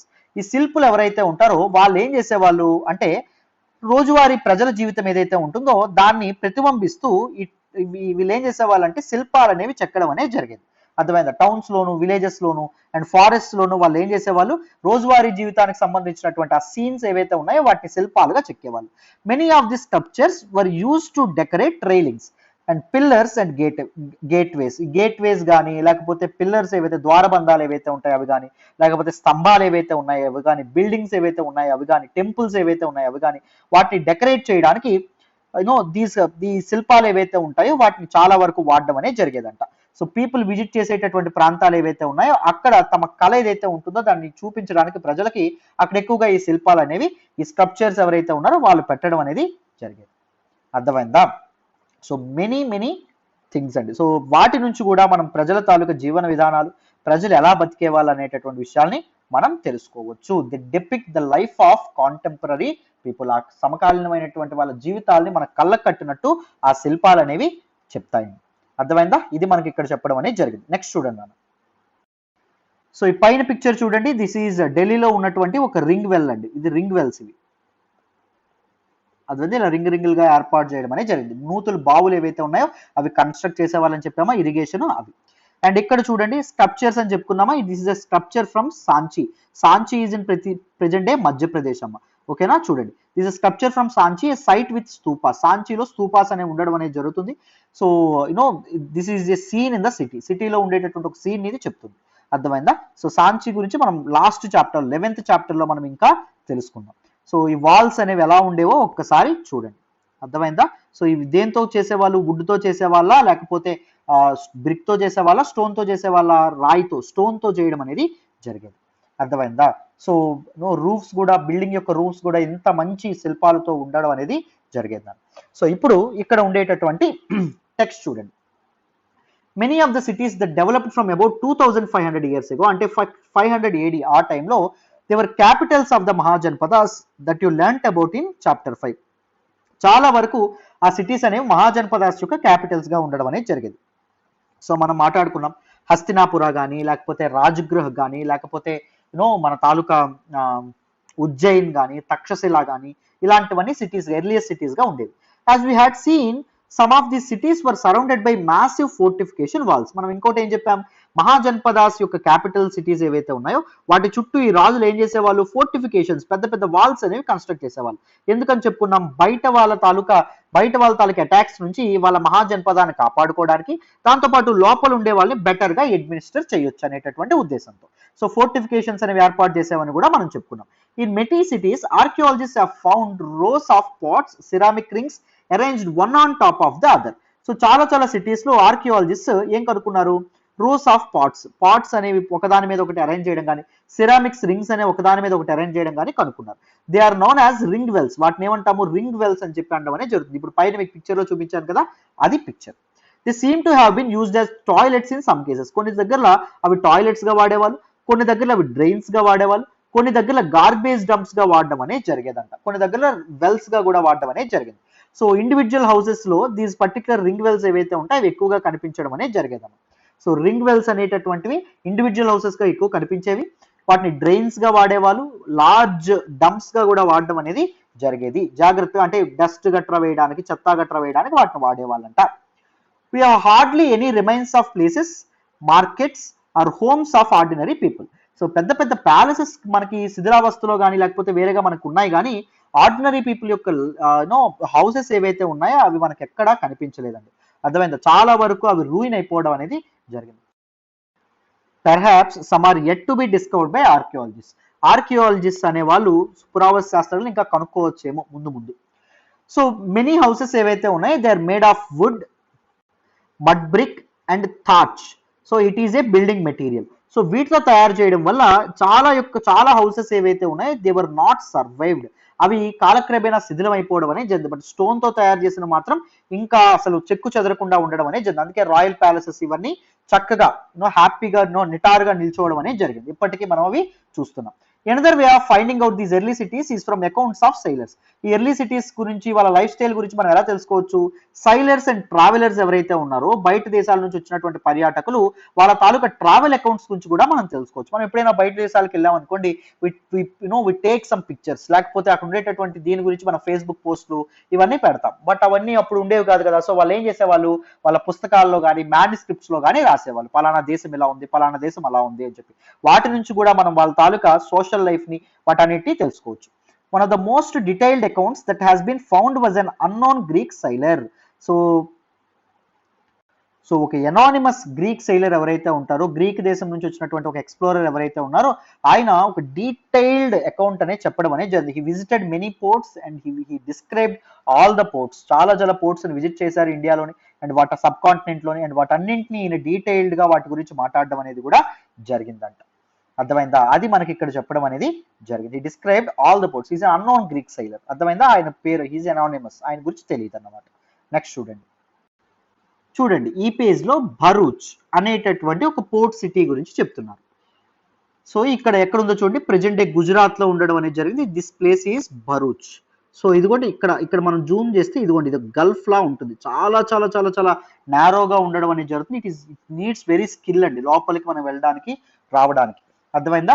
So దాని గురించి చెప్తున్నారు. The story of Barygaza is the Greek name for Bharuch. అర్థమైందా? సో గ్రీక్ లో అలా పిలిచేవాళ్ళు. The gulf is very narrow at Barygaza. So ఇక్కడ గల్ఫ్ అనేది చాలా చాలా నేరోగా ఉండడం అనేది జరిగింది. చూడండి ఎంత నేరోగా ఉందో. It is very hard to navigate for those coming from the sea. Sea నుంచి లోపలికి వచ్చి రావడం అనేది చాలా చాలా చాలా కష్టం. It is very very hard to navigate. Ships had to be steered in by skilful and experienced local fishermen who were employed by the king. So ఈ షిప్స్ అనేవి చాలా స్కిల్ఫుల్ గా లోపలికి రావడం అనేది జరిగింది. వీటి కోసం స్పెషల్ లోకల్ ఫిషర్మెన్ ని రాజు ఎంప్లాయ్ చేయడం అనేది జరిగింది. సో ఇంపోర్ట్స్, ఈ బరిగజ ఏదైతే ఉంటుందో దీనికి ఇంపోర్ట్స్ దిగుమతులు ఏమొచ్చేవి అంటే వైన్ ని దిగుమతి చేసుకునే వాళ్ళు, అండ్ కాపర్ ని దిగుమతి చేసుకునే వాళ్ళు, టిన్ మెటల్ ని దిగుమతి చేసుకున్నారు, lead and coral this is a stone, topaz this is also a stone, cloth and gold and silver coins ఏవైతే ఉన్నాయో వీటిని ఇంపోర్ట్ చేసుకునే వాళ్ళు. ఇక్కడ నుంచి ఎక్స్పోర్ట్స్ ఏమయ్యాయో చూడండి, plants from the Himalayas, very precious plants ఏవైతే ఉంటాయో వాటిని ఎక్స్పోర్ట్ చేసేవాళ్ళు. ఐవరీ, ఐవరీ అంటే ఏనుగు దంతాలు వాటిని. అండ్ అగాట్ అంటే ఏంటి అంటే అది కూడా ఒక స్టోన్ అండి, ప్రీషియస్ స్టోన్. కార్నెలియన్ అది కూడా ఒక precious stone. Cotton, silk and perfumes ఏవైతే ఉంటాయో వాటిని ఇక్కడ నుంచి ఎక్స్పోర్ట్ చేయడం అనేది జరిగేది. అండ్ దీస్ మర్చెంట్స్ ఎవరైతే ఉన్నారో, వర్తకులు ఎవరైతే ఉన్నారో వాళ్ళు వస్తా ఏం చేసేవాళ్ళు, రాజు ఎవరైతే ఉంటారో ఆయనకి స్పెషల్ గిఫ్ట్స్ కూడా, ప్రత్యేకమైనటువంటి బహుమానాలు కూడా తీసుకొచ్చేవాళ్ళు. ఏమేమి తీసుకొచ్చేవాళ్ళు, vessels of silver, singing boys, so silver తో చేసినటువంటి, వెండితో చేసినటువంటి డిఫరెంట్ వెజల్స్. సో పాటలు పాడేటటువంటి అబ్బాయిలు ఎవరైతే ఉంటారో వాళ్ళని, అండ్ బ్యూటిఫుల్ ఉమెన్ ని కూడా తీసుకురావడం అనేది జరిగేది, గిఫ్ట్స్ గా ఇచ్చేవాళ్ళు. Fine wine and fine clothing ని వాళ్ళు రాజులకి గిఫ్ట్స్ గా తీసుకురావడం అనేది జరిగేది, కింగ్స్ గిఫ్ట్స్ గా తీసుకురావడం అనేది జరిగిందండి. అర్థమైందా? సో చూడండి ఆ టైంలో కాయిన్స్ ఎలా ఉండేవి. మీకు పక్కన మ్యాప్ మీకు కనిపించిందని, భరూచ్ ఎక్కడ ఉందని మీకు అర్థమైంది. It is in present day Gujarat అండి. ఎక్కడ ఉందని అర్థమైందని అనుకుంటున్నాను. కాయిన్స్ జాగ్రత్తగా చూడాలి. You may have noticed how wealth is measured in terms of coins in the story on page 82. So మీరు ముందు మనం ఒక స్టోరీ తెలుసుకున్నాం, 1000 కాయిన్స్ ఇవ్వడం అనేది జరిగిందని, సింగిల్ కాయిన్ కి ర్యాట్ అమ్మేశాడు, తర్వాత 1000 కాయిన్స్ అనేది మనకి లాస్ట్ లో మనకి ఆయన ఎవరైతే ఉంటారో మర్చెంట్ ఎవరైతే ఉన్నారో, ట్రేడర్, హార్స్ ట్రేడర్, ఆయన ఇవ్వడం అనేది కూడా మనం మాట్లాడుకోవడం అనేది జరిగింది. సో ఆర్కియాలజిస్ట్ ఎవరైతే ఉన్నారో they have found several thousands of coins, చాలా చాలా నాణ్యాలను వాళ్ళు కనుక్కోవడం అనేది జరిగింది. The belong to this period, ఈ పీరియడ్ కి సంబంధించినటువంటి coins. The earliest coins which were in use for about 500 years. So మొదటి 500 ఏళ్ళు ఉన్నటువంటి coins they are punch marked coins అని చెప్తున్నారు. చూడండి ఇక్కడ కింద ఉన్నవి పంచ్ మార్క్డ్ కాయిన్స్. సో ఒక పంచ్ ఉంటుంది, దాన్ని అలా ఇది చేయడం అనేది జరుగుతుంది. Such as the one shown below. So these are punch marked coins. So ఇలా సిల్వర్ ఇదేదైతే ఉంటుందో, లిక్విడ్ సిల్వర్ ఏదైతే ఉంటుందో దాని మీద పంచ్ చేసి ఇలా తీస్తారు. These are important coins. What are punch marked coins? Punch marked coins were generally rectangular or sometimes square or round in shape. ఈ షేప్ లో ఉండడం అనేది జరుగుతుంది. సో రెక్టాంగులర్ షేప్ లో, దీర్ఘ చతురస్రాకారంలో, అండ్ స్క్వేర్ షేప్ లో, చతురస్రాకారంలో లేదా వృత్తాకారంలో, రౌండ్ గా కూడా ఉండడం అనేది జరుగుతుంది. They are either cut out of metal sheets or made out of flattened metal globules, a small spherical body. So వీటిని ఏం చేయడం అనేది, స్మాల్ స్పెరికల్ మెటల్స్ ఏవైతే ఉన్నాయో వాటిలోంచి వీటిని తయారు చేయడం అనేది జరుగుతుంది. మెటల్ షీట్స్ ఏవైతే ఉన్నాయో వాటి మీద తయారు చేస్తారు. The coins were not inscribed, coins అనేటటువంటి ఇన్స్క్రైబ్ చేయడం అనేది కాదు, but were stamped with symbols using dies and punches. వీటిని ఏం చేస్తారు, సో ఆ తాలూకా సిల్వర్ షీట్ ఏదైతే ఉంటుందో దాని మీద స్టాంప్, పంచ్ అనేది వేస్తారు. పంచ్ చేసి, ముద్ర అనేది వేసి ఇలా తీస్తే ఎగ్జాక్ట్ గా అచ్చులు ఏవైతే ఉన్నాయో అవి పడ్డం అనేది జరుగుతుంది. Hence they are called punch marked coins. Punch ద్వారా మార్క్ చేసినటువంటి కాయిన్స్ కాబట్టి, నాణ్యాలు కాబట్టి పంచ్ మార్క్డ్ కాయిన్స్ అని చెప్పి దీన్ని అనడం అనేది జరుగుతుంది. These coins are found over most parts of the subcontinent. భారత ఉపఖండంలో చాలా ప్రాంతాల్లో ఇవి కనిపించడం అనేది జరిగింది. And remained in circulation till the early centuries common era అంటే ఏడి. సో ఈ కాయిన్స్ ఏవైతే ఉన్నాయో ఎర్లీ సెంచరీస్ వరకు దీస్ పంచ్ మార్క్డ్ కాయిన్స్ అనేవి చలామణిలో ఉండడం అనేది జరిగింది. These are not inscribed coins అండి, these are punch marked coins. జాగ్రత్తగా గుర్తుపెట్టుకోవాలి. అర్థమైంది? ఏం చేసేవాళ్ళు, సో సిల్వర్ షీట్స్ ఏవైతే ఉన్నాయో లేకపోతే గోల్డ్ షీట్స్ ఏవైతే ఉన్నాయో వాటి మీద పంచ్ చేసి తీసేవాళ్ళు. అర్థమైందా? చాలా చాలా చాలా ఇంపార్టెంట్ నాన్న coins, very very important. Next a coins వాడే వాళ్ళు కూడా మాట్లాడతాం తర్వాత క్లాసుల్లో. చూడండి, సో పైన మనకు కనిపిస్తున్నటువంటిది ఒక important poem of Sangam literature అండి, చాలా చాలా important. As they carry the white paddy of their land. So paddy అంటే మనకి రైస్ ఏదైతే ఉంటుందో rice, they use to carry that white paddy to exchange it for the salt of another. So అప్పుడు ఏముండేది, barter system అనేది ఉండడం అనేది జరిగేది. వస్తు మార్పిడి విధానం ఏదైతే ఉంటుందో అది ఉండేది. సో ఉప్పు కావాలంటే ఏమి ఇవ్వాలి, ప్యాడీ ఏదైతే ఉంటుందో అది ఇవ్వాలి. Crossing the long roads in carts, bullock carts మీద ట్రాన్స్పోర్ట్ అనేది జరిగేదని మనం అర్థం చేసుకోవచ్చు. Through sands white as moonlight, ఇసుక తిన్నెల మీద నడిచేవాళ్ళు. టేకింగ్ హోల్ ఫ్యామిలీ మొత్తం వెళ్ళడం అనేది జరిగేది, because those families hate to be left behind, వాళ్ళు వదిలేయడానికి ఇష్టపడరు కాబట్టి. The departure of the salt merchants leave the city empty. So ఒకవేళ సాల్ట్ మర్చెంట్స్ అనే వాళ్ళు సిటీ వదిలేస్తే సో వ్యాపారం అనేది ఆగిపోతుందంట, ఎంటీ అయిపోతుందంట అని చెప్పి మనకి చెప్పడం అనేది జరిగేది. Salt was produce ప్లెంటిఫుల్లీ along the sea coast మొత్తం సాల్ట్ అనేది ప్రొడ్యూస్ చేయబడేది. అండ్ ఎక్స్చేంజ్ ఏం చేసేవాళ్ళు, ప్యాడీ అనేది ఇస్తే సో వాళ్ళు ఏం చేసేవాళ్ళు, సాల్ట్ ఏదైతే ఉంటుందో, ఉప్పు ఏదైతే ఉంటుందో దాన్ని ఇచ్చేవాళ్ళు. Which is very important, very principal ingredient of cooking, right. Cities with many functions. చూడండి, సో ఇక్కడ మనకు ఒక సింగిల్ టౌన్ గురించి చెప్తున్నారు. ఆ టౌన్ ఏంటి అంటే మధుర ఎక్కడుందో చూద్దాం. చూడండి అన్న, సో ఈ పక్కన ఉన్నటువంటి మ్యాప్ చూడండి, ఇదిగోండి ఇక్కడ మీకు కనిపిస్తుంది Mathura is in present day Uttar Pradesh. శ్రీకృష్ణుడి తాలూకు జన్మస్థానం అని కూడా చెప్తారు. Mathura, it has been very important settlement for more than 2500 years ago. So 500 BC నుంచి చాలా ఇంపార్టెంట్ సెటిల్మెంట్ గా ఇది ఉండడం అనేది జరిగింది. Because it is also very important because it is located the cross roads of 2 major routes of travel. That is, మీరు north west నుంచి east కి రావాలన్నా అండ్ నార్త్ నుంచి సౌత్ కి రావాలన్నా one of the very important city ఏంటి అంటే మధుర అమ్మ. So Mathura one of the major cities. And మధురలో సిటీలో ఉండేటటువంటి పీపుల్ కి ఫుడ్ ఎవరు అందించే వాళ్ళు అంటే farmers and herders in the adjoining areas. పక్కనే ఉండేటటువంటి ఫార్మర్స్ అండ్ హెరిడర్స్ ఎవరైతే ఉంటారో వాళ్ళు అందించడం అనేది జరిగింది. There were many fortifications around the city. చాలా ఫోర్ట్స్ అనేవి ఉండడం అనేది జరిగింది. అండ్ సెవరల్ ష్రైన్స్, చాలా గుళ్ళు గోపురాలు కూడా అక్కడ ఉండడం అనేది జరిగింది. Mathura was also centre where some extremely fine sculpture was produced. అత్యద్భుతమైనటువంటి శిల్ప సౌందర్యం కూడా మనకి మధుర దగ్గర కనిపించడం అనేది జరుగుతుంది. It is very sacred place for Hinduism also. చాలా పవిత్రమైనటువంటి స్థలం ఎవరికి, హిందువులు ఎవరైతే ఉన్నారో వాళ్ళకి. అరౌండ్ 2000 years ago, 2000 సంవత్సరాల క్రితం Mathura became the second capital of the Kushanas. కుషానుల యొక్క రెండవ క్యాపిటల్ గా, రెండవ రాజధానిగా మన తాలూకా మధుర ఏదైతే ఉంటుందో మధుర ఏర్పడడం అనేది జరిగింది. ఎప్పుడు 2000 years ago అంటే మనకి అరౌండ్ 100 BC ఆర్ 100 AD ఆ టైంలో. About whom you will be reading in chapter 9. మనం తర్వాత చాప్టర్ లో కుషానుల గురించి తెలుసుకుంటాం. Mathura was also a religious centre. Mathura ఒక రిలీజియస్ సెంటర్ గా ఉండేది.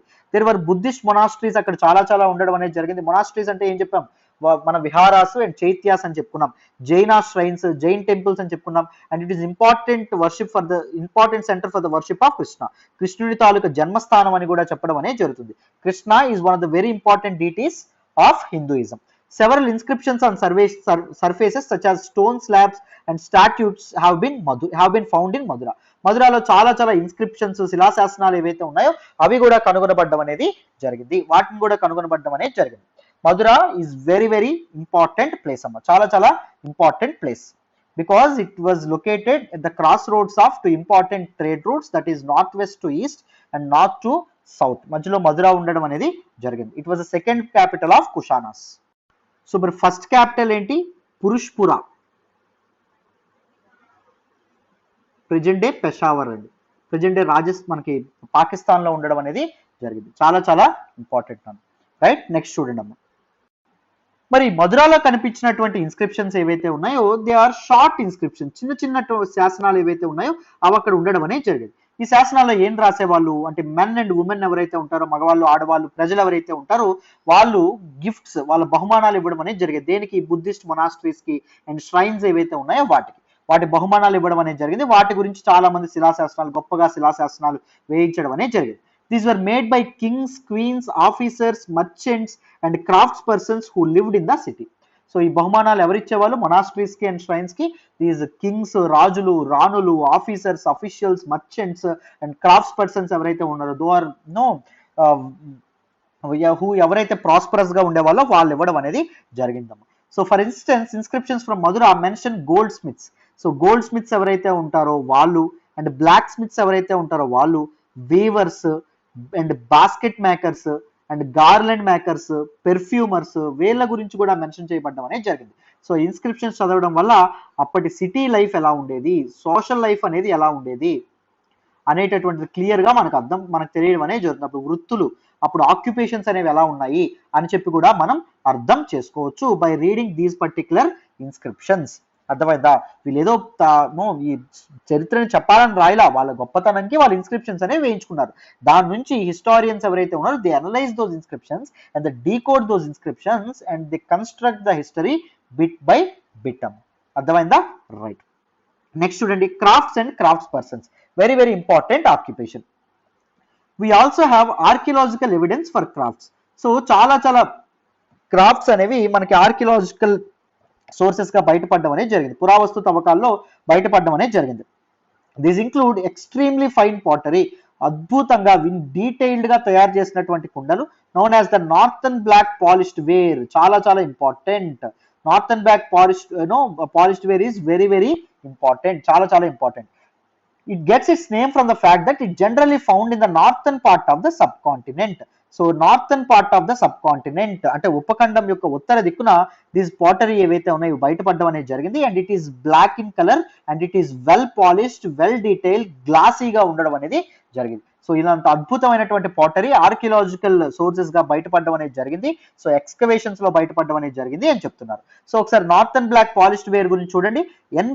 ఎన్బిపిడబ్ల్యూ ఈజ్ ఎ హార్డ్, చాలా గట్టిదైనటువంటి వీల్ మేడ్, వీల్ తో చక్రంతో తయారు చేసినటువంటి మెటాలిక్ లుకింగ్ వేర్, మెటల్ లా కనిపించడం అనేది జరుగుతుంది, దృఢంగా కనిపించడం అనేది జరుగుతుందంట.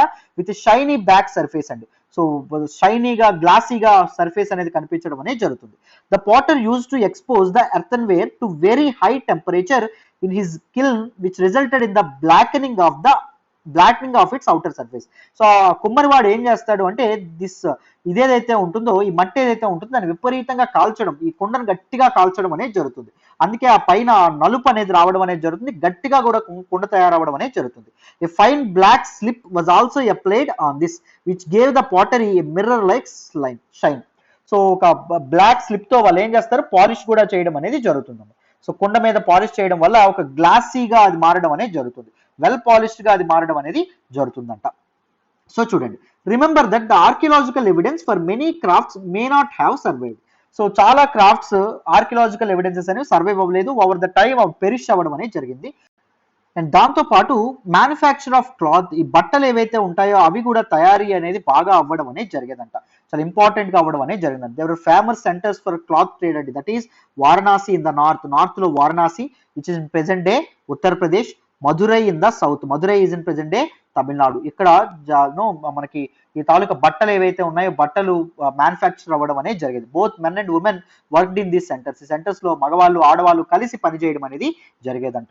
నాట్ ఓన్లీ ఈ బట్టలు ఏవైతే ఉంటాయి వీటి బయటపడడం అనేది కష్టం, ఎందుకు, they will perish over the time. అర్థమైందా? They are too big to be excavate చేయడం అనేది అవి కష్టం, బికాజ్ అవి పూర్తిగా సమూలంగా నాశనం అయిపోయి అయితే ఉంటాయి. చూడండి ఇక్కడ చాలా చాలా ఇంపార్టెంట్ ఇది. Many crafts persons and merchants now formed associations known as శ్రేణీస్.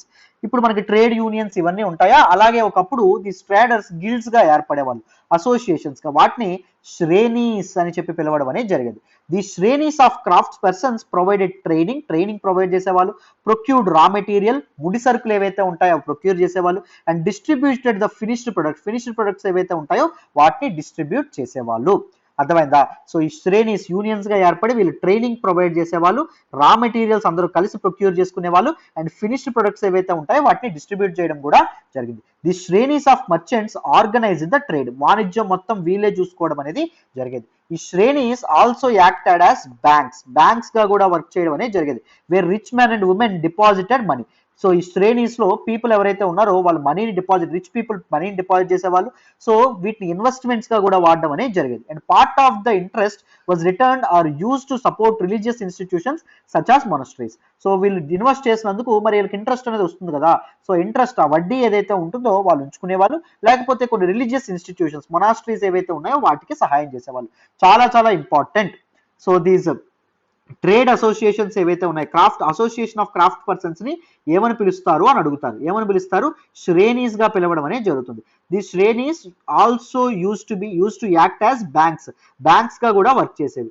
So వీళ్ళు ఏం చేసేవాళ్ళు, రిచ్ పీపుల్ ఎవరైతే ఉంటారో రిచ్ పీపుల్ వీటిలో డిపాజిట్ చేయడం అనేది జరిగేది. అండ్ ఈ శ్రేణీస్ ఏం చేసేవాళ్ళు, ఆ డబ్బుని మనకి ట్రైనింగ్ ఇవ్వడానికి, రా మెటీరియల్ ప్రొక్యూర్ చేసుకోవడానికి, ఫినిష్డ్ ప్రొడక్ట్స్ తయారు చేయడానికి వాడడం అనేది జరిగేది. అర్థమైందా? ఫినిష్డ్ ప్రొడక్ట్స్ తయారు చేయడం, డిస్ట్రిబ్యూట్ చేసుకోవడానికి వాడడం అనేది జరిగేదాం. అర్థమైందా? సో వీళ్ళు ఇచ్చినటువంటి దానికి వడ్డీ ఏదైతే ఉంటుందో దాన్ని రిలీజియస్ ఇన్స్టిట్యూషన్స్ అండ్ మొనాస్ట్రీస్ కోసం ఖర్చు పెట్టడం కూడా జరిగేది నాన్న. చాలా చాలా చాలా ఇంపార్టెంట్ అమ్మ. నెక్స్ట్ చూడండి అన్న. సో చూడండి, rules for spinning and weaving. Spinning అంటే వడకడం, క్లాత్ ఏదైతే ఉంటుందో బట్టను వడకడం. వీవింగ్ అంటే ఏంటి, నేయడం, నేత అంటారు. సో దీనికి కొన్ని రూల్స్ కూడా ఉన్నాయండి. ఈ రూల్స్ ఎక్కడ మెన్షన్ చేయబడ్డం అనేది జరిగింది, అర్థశాస్త్రాల్లో మెన్షన్ చేయబడ్డం అనేది జరిగింది.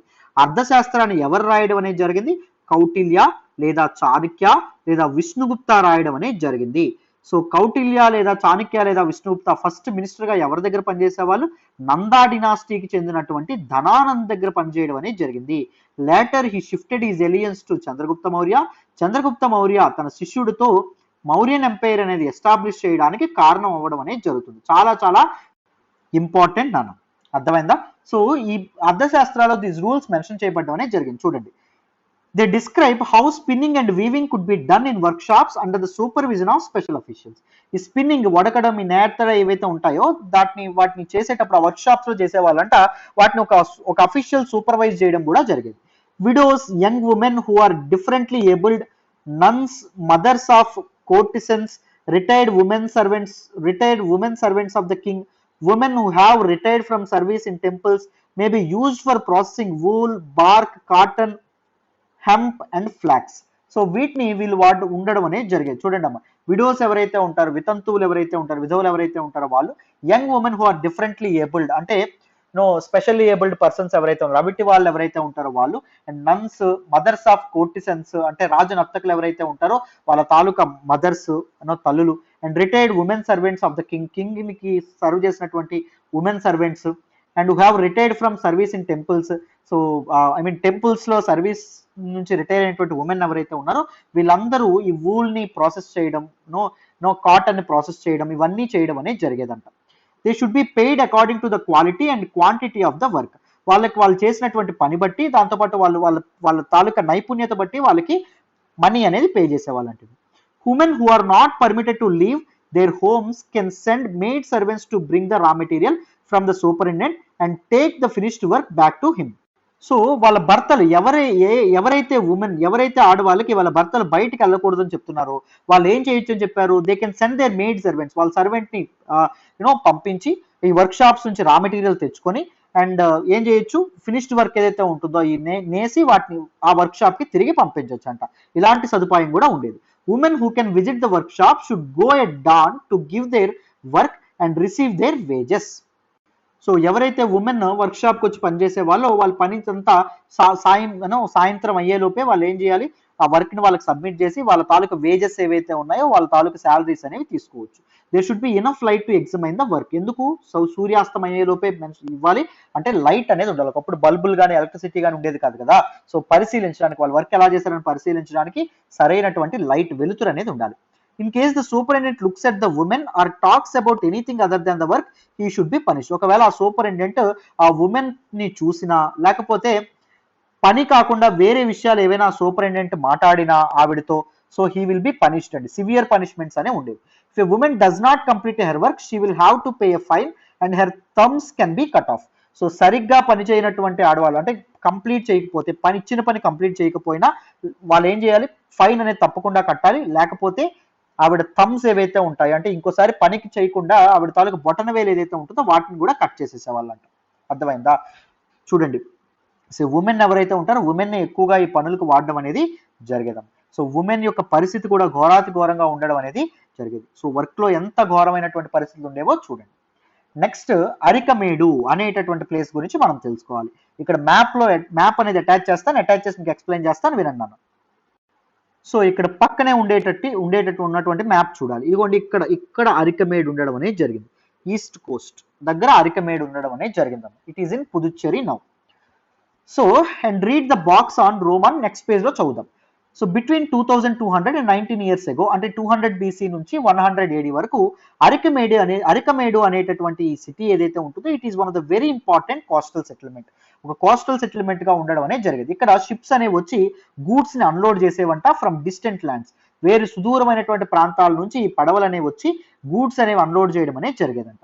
And massive brick structure which may have been a warehouse was found at the site. So అరికమేడ్లో ఏం కనిపించడం అనేది జరిగింది, ఒక మ్యాసివ్ బిగ్ స్ట్రక్చర్ అనేది కనిపించడం అనేది జరిగింది. It may be a warehouse అమ్మ.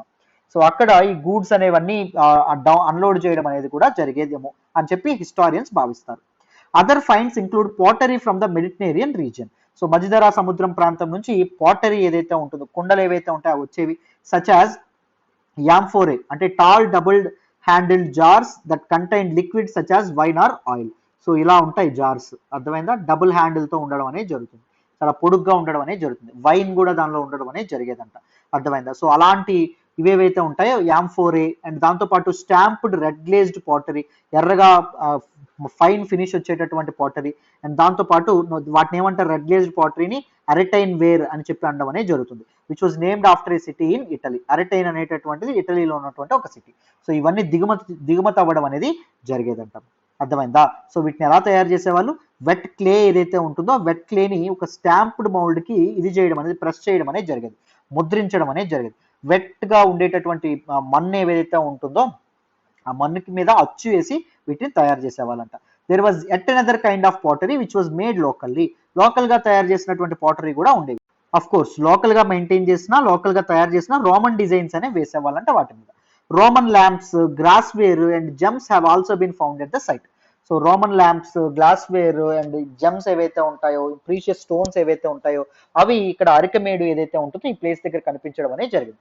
It acted as a wonderful port city during that time. Mediterranean region నుంచి వచ్చేటటువంటి పాటరీ మనకు కనిపించేది, దాంతోపాటు యాంఫోరే అండ్ దాంతోపాటు అరిటైన్ వేర్ ఇవి కూడా మనకు కనిపించడం అనేది జరిగింది. Arretine is a city in Italy అమ్మ, చాలా చాలా important. Arikamedu is in present day Puducherry. So తమిళనాడులో ఉండడం అనేది జరిగింది, రైట్. సో ఇక్కడ మ్యాప్ కూడా మీకు చూపించాను. నెక్స్ట్ చూడండి అన్న. సో దాంతోపాటు ఈ అరికమేడు దగ్గర స్మాల్ ట్యాంక్స్ కూడా కనిపించడం అనేది జరిగిందంట. Have been found that were probably dyeing vats, అంటే క్లాత్ మన తాలూకా చీరలు గట్రా రంగు వేయడానికి ఈ పర్టికులర్ ట్యాంక్స్ ఏవైతే ఉంటాయో వాటిని వాడేవాళ్ళు అని అనుకుంటున్నారు. There is plenty of evidence for the making of beads from semi-precious stones and glass. And beads పూసలు కూడా తయారు చేసేవాళ్ళంట, సెమీ ప్రీషియస్ స్టోన్స్ తో అండ్ గ్లాస్ ను ఉపయోగించి పూసలు ఏవైతే ఉంటాయో పూసలు కూడా తయారు చేసేవాళ్ళంట. ఇక్కడ చూడండి Tamil Brahmi inscriptions. Brahmi is the script from which many languages యొక్క స్క్రిప్ట్ అనేది వచ్చిందని చెప్పి మనం చెప్పుకోవచ్చు. సో నేను లాస్ట్ క్లాస్ లో కూడా చెప్పడం అనేది జరిగింది అశోకన్ ఇన్స్క్రిప్షన్స్ చెప్పినప్పుడు. Several pieces of pottery have inscriptions in Brahmi script లో ఇన్స్క్రిప్షన్స్ అనేవి ఉన్నాయి, which was use to write Tamil. This is the Brahmi script అనేది తమిళ్ రాయడానికి ఉపయోగించే వాళ్ళు అంటాం, అర్థమైందా. చాలా చాలా ఇంపార్టెంట్. బ్రహ్మి స్క్రిప్ట్ గురించి నేను లాస్ట్ క్లాస్ లోనే మీకు డీటెయిల్డ్ గా చెప్పడం అనేది జరిగింది, very very important. And class 11 లో మనకి బ్రహ్మి స్క్రిప్ట్ గురించి, స్క్రిప్ట్స్ గురించి డీటెయిల్డ్ గా ఉంటుంది, అప్పుడు కూడా మనం డీటెయిల్డ్ గా మాట్లాడుకుంటాం. ఎల్స్వేర్ ఇది కూడా చాలా చాలా ఇంపార్టెంట్ అండి, ఇది చాలా చాలా ఇంపార్టెంట్ అండి. వీటి మీద కూడా క్వశ్చన్స్ వచ్చినటువంటి, డైరెక్ట్ క్వశ్చన్స్ వచ్చినటువంటి ఇది ఉంది, అర్థమైందా. దాఖలాలు చాలా ఉన్నాయి, చాలా సార్లు వచ్చాయి కూడా ఇన్స్టెన్సెస్. సో మీకోసం ఇక్కడ పక్కన మ్యాప్ కూడా అటాచ్ చేశాను చూడండి. It is talking about Rome అండి. సో చూడండి యూరోప్ లో ఉన్నటువంటి రోమ్, ఇటలీ యొక్క క్యాపిటలే రోమ్. ఈ పక్కన ఉన్నటువంటిది గ్రీస్. ఈ పైన మనం నిన్న మన తాలూకు ఇతను ఎవరైతే ఉంటారో అలెగ్జాండర్ వచ్చినటువంటి మెసడోనియా గురించి కూడా మనం మాట్లాడుకోవడం అనేది జరిగింది కదా. సో నెక్స్ట్ చూడండి అన్న. So find Rome on map 6. This is one of the oldest cities in Europe. Europe కి సంబంధించినటువంటి ఒక ప్రాచీనమైనటువంటి నగరాల్లో ఇది ఒక నగరం. And developed around the same time as the cities in the Ganga valley. Ganga వ్యాలీలో సిటీస్ ఎప్పుడైతే ఏర్పడినాయో అప్పుడే రోమ్ లో కూడా సిటీస్ అనేవి రావడం అనేది జరిగింది, అర్థమైందా. దీస్ గంగా వ్యాలీలో మనకి రాజ్గృహ్ కానీ లేకపోతే పాటలీపుత్ర కానీ ఈ సిటీస్ టైంలోనే రోమ్ లో కూడా సిటీస్ ఉండేవి. Rome was the capital of one of the largest empires, one that spread across Europe, North Africa and West Asia. So ఈ మధ్య ప్రాంతంలో రోమన్ ఎంపైర్ అనేది ఎస్టాబ్లిష్ అవ్వడం అనేది జరిగింది. సో రోమన్ ఎంపైర్ యొక్క క్యాపిటలే దిస్ పర్టిక్యులర్ రోమమ్. So Roman empire was spread across Europe, దాంతోపాటు నార్త్ ఆఫ్రికా అండ్ దాంతోపాటు west Asia. Augustus, one of the most important emperors who ruled about 2000 years ago, said that he found Rome a city of brick and made it into a city of marble. So Augustus అనేటటువంటి ఒక Roman empire ఏం చెప్తాడు అంటే, Rome అనేటటువంటి ఒక ఇటుకలతో నిర్మించినటువంటి ఒక నగరాన్ని నేను కనుక్కున్నాను, దాన్ని మార్బుల్స్ తో చేసినటువంటి సిటీగా నేను మలిచాను. ఐ హావ్ కన్స్ట్రక్టెడ్ రోమ్ అని చెప్పి ఆయన చెప్పడం అనేది జరిగింది. He and later rulers build temples and palaces. వీళ్ళు టెంపుల్స్, సిటిడల్స్, ప్యాలెసెస్ వీటన్నిటిని రోమ్ లో నిర్మించడం అనేది జరిగింది, ఈయన తర్వాత వచ్చినటువంటి రూలర్స్ కూడా. They also built huge amphi theatres కూడా నిర్మించడం అనేది జరిగింది. యాంఫీ థియేటర్స్ అంటే ఏంటి? Open area surrounded by tiers of seat. మీరు గేమ్ ఆఫ్ థ్రోన్స్ చూస్తే మీకు అక్కడ కనిపిస్తుంది మీకు amphi theatre. So important scene ఒకటి ఉంటుంది మధ్యలో, ఐ మీన్ ఒక యాంఫీ థియేటర్లో మధ్యలో ఒక స్టేడియం లాగా అమ్మ, సింపుల్గా చెప్పాలంటే స్టేడియం, ఒక డ్రాగన్ వస్తుంది ఆ సీన్లో. మీకు చాలా మంది చూడకపోవచ్చు, పోనీ చూడండి. పోనీ మన తాలూకా ఇదేదైతే ఉంటుందో యాంఫీ థియేటర్ అంటే సింపుల్గా ఒక మైదానం, ఒక తాలూకా స్టేడియం అని చెప్పి అర్థం సింపుల్గా. అర్థమైందా? It is an arena surrounded by tiers of seats where citizens could watch all kinds of shows. So citizens చుట్టూ ఉండేటటువంటి స్టేర్స్ ఏవైతే ఉంటాయో స్టేర్స్ లో కూర్చొని ఈ మధ్యలో జరిగేటటువంటి ఇవేవైతే ఉంటాయి షోస్ ని చూడొచ్చు.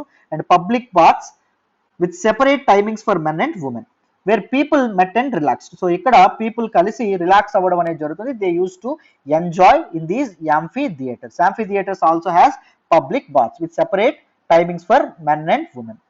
అండ్ హ్యూజ్ aqueducts అంటే ఏంటి అంటే channels to supply water. So these are the channels to supply water. అర్థమైందా? Were built to bring water to the సిటీకి వాటర్ తీసుకురావడానికి వీటిని కూడా కన్స్ట్రక్ట్ చేసేవాళ్ళు. For the baths and fountains and toilets, వీటన్నింటికి వాటర్ అనేది ఉండాలి కదా, సో అందుకోసం కన్స్ట్రక్ట్ చేసేవాళ్ళు. అర్థమైందా? So since amphitheatres and aqueducts ఏవైతే ఉంటాయో they were built using stone, they were survived till now. No if they use this wood or something, చక్కగానే ఇంకేమైనా వాడుంటే అవి కూడా పెరిష్ అవ్వడం అనేది జరిగింది, అవి కూడా రూపురేఖలు లేకుండా ఉండేవి. బట్ ఇప్పటికే అవి ఇంకా ఇంటాక్ట్ గా ఉన్నాయి అంటే because they are made up of stone, కాబట్టి రాయితో శిలలతో చేసినటువంటివి కాబట్టి.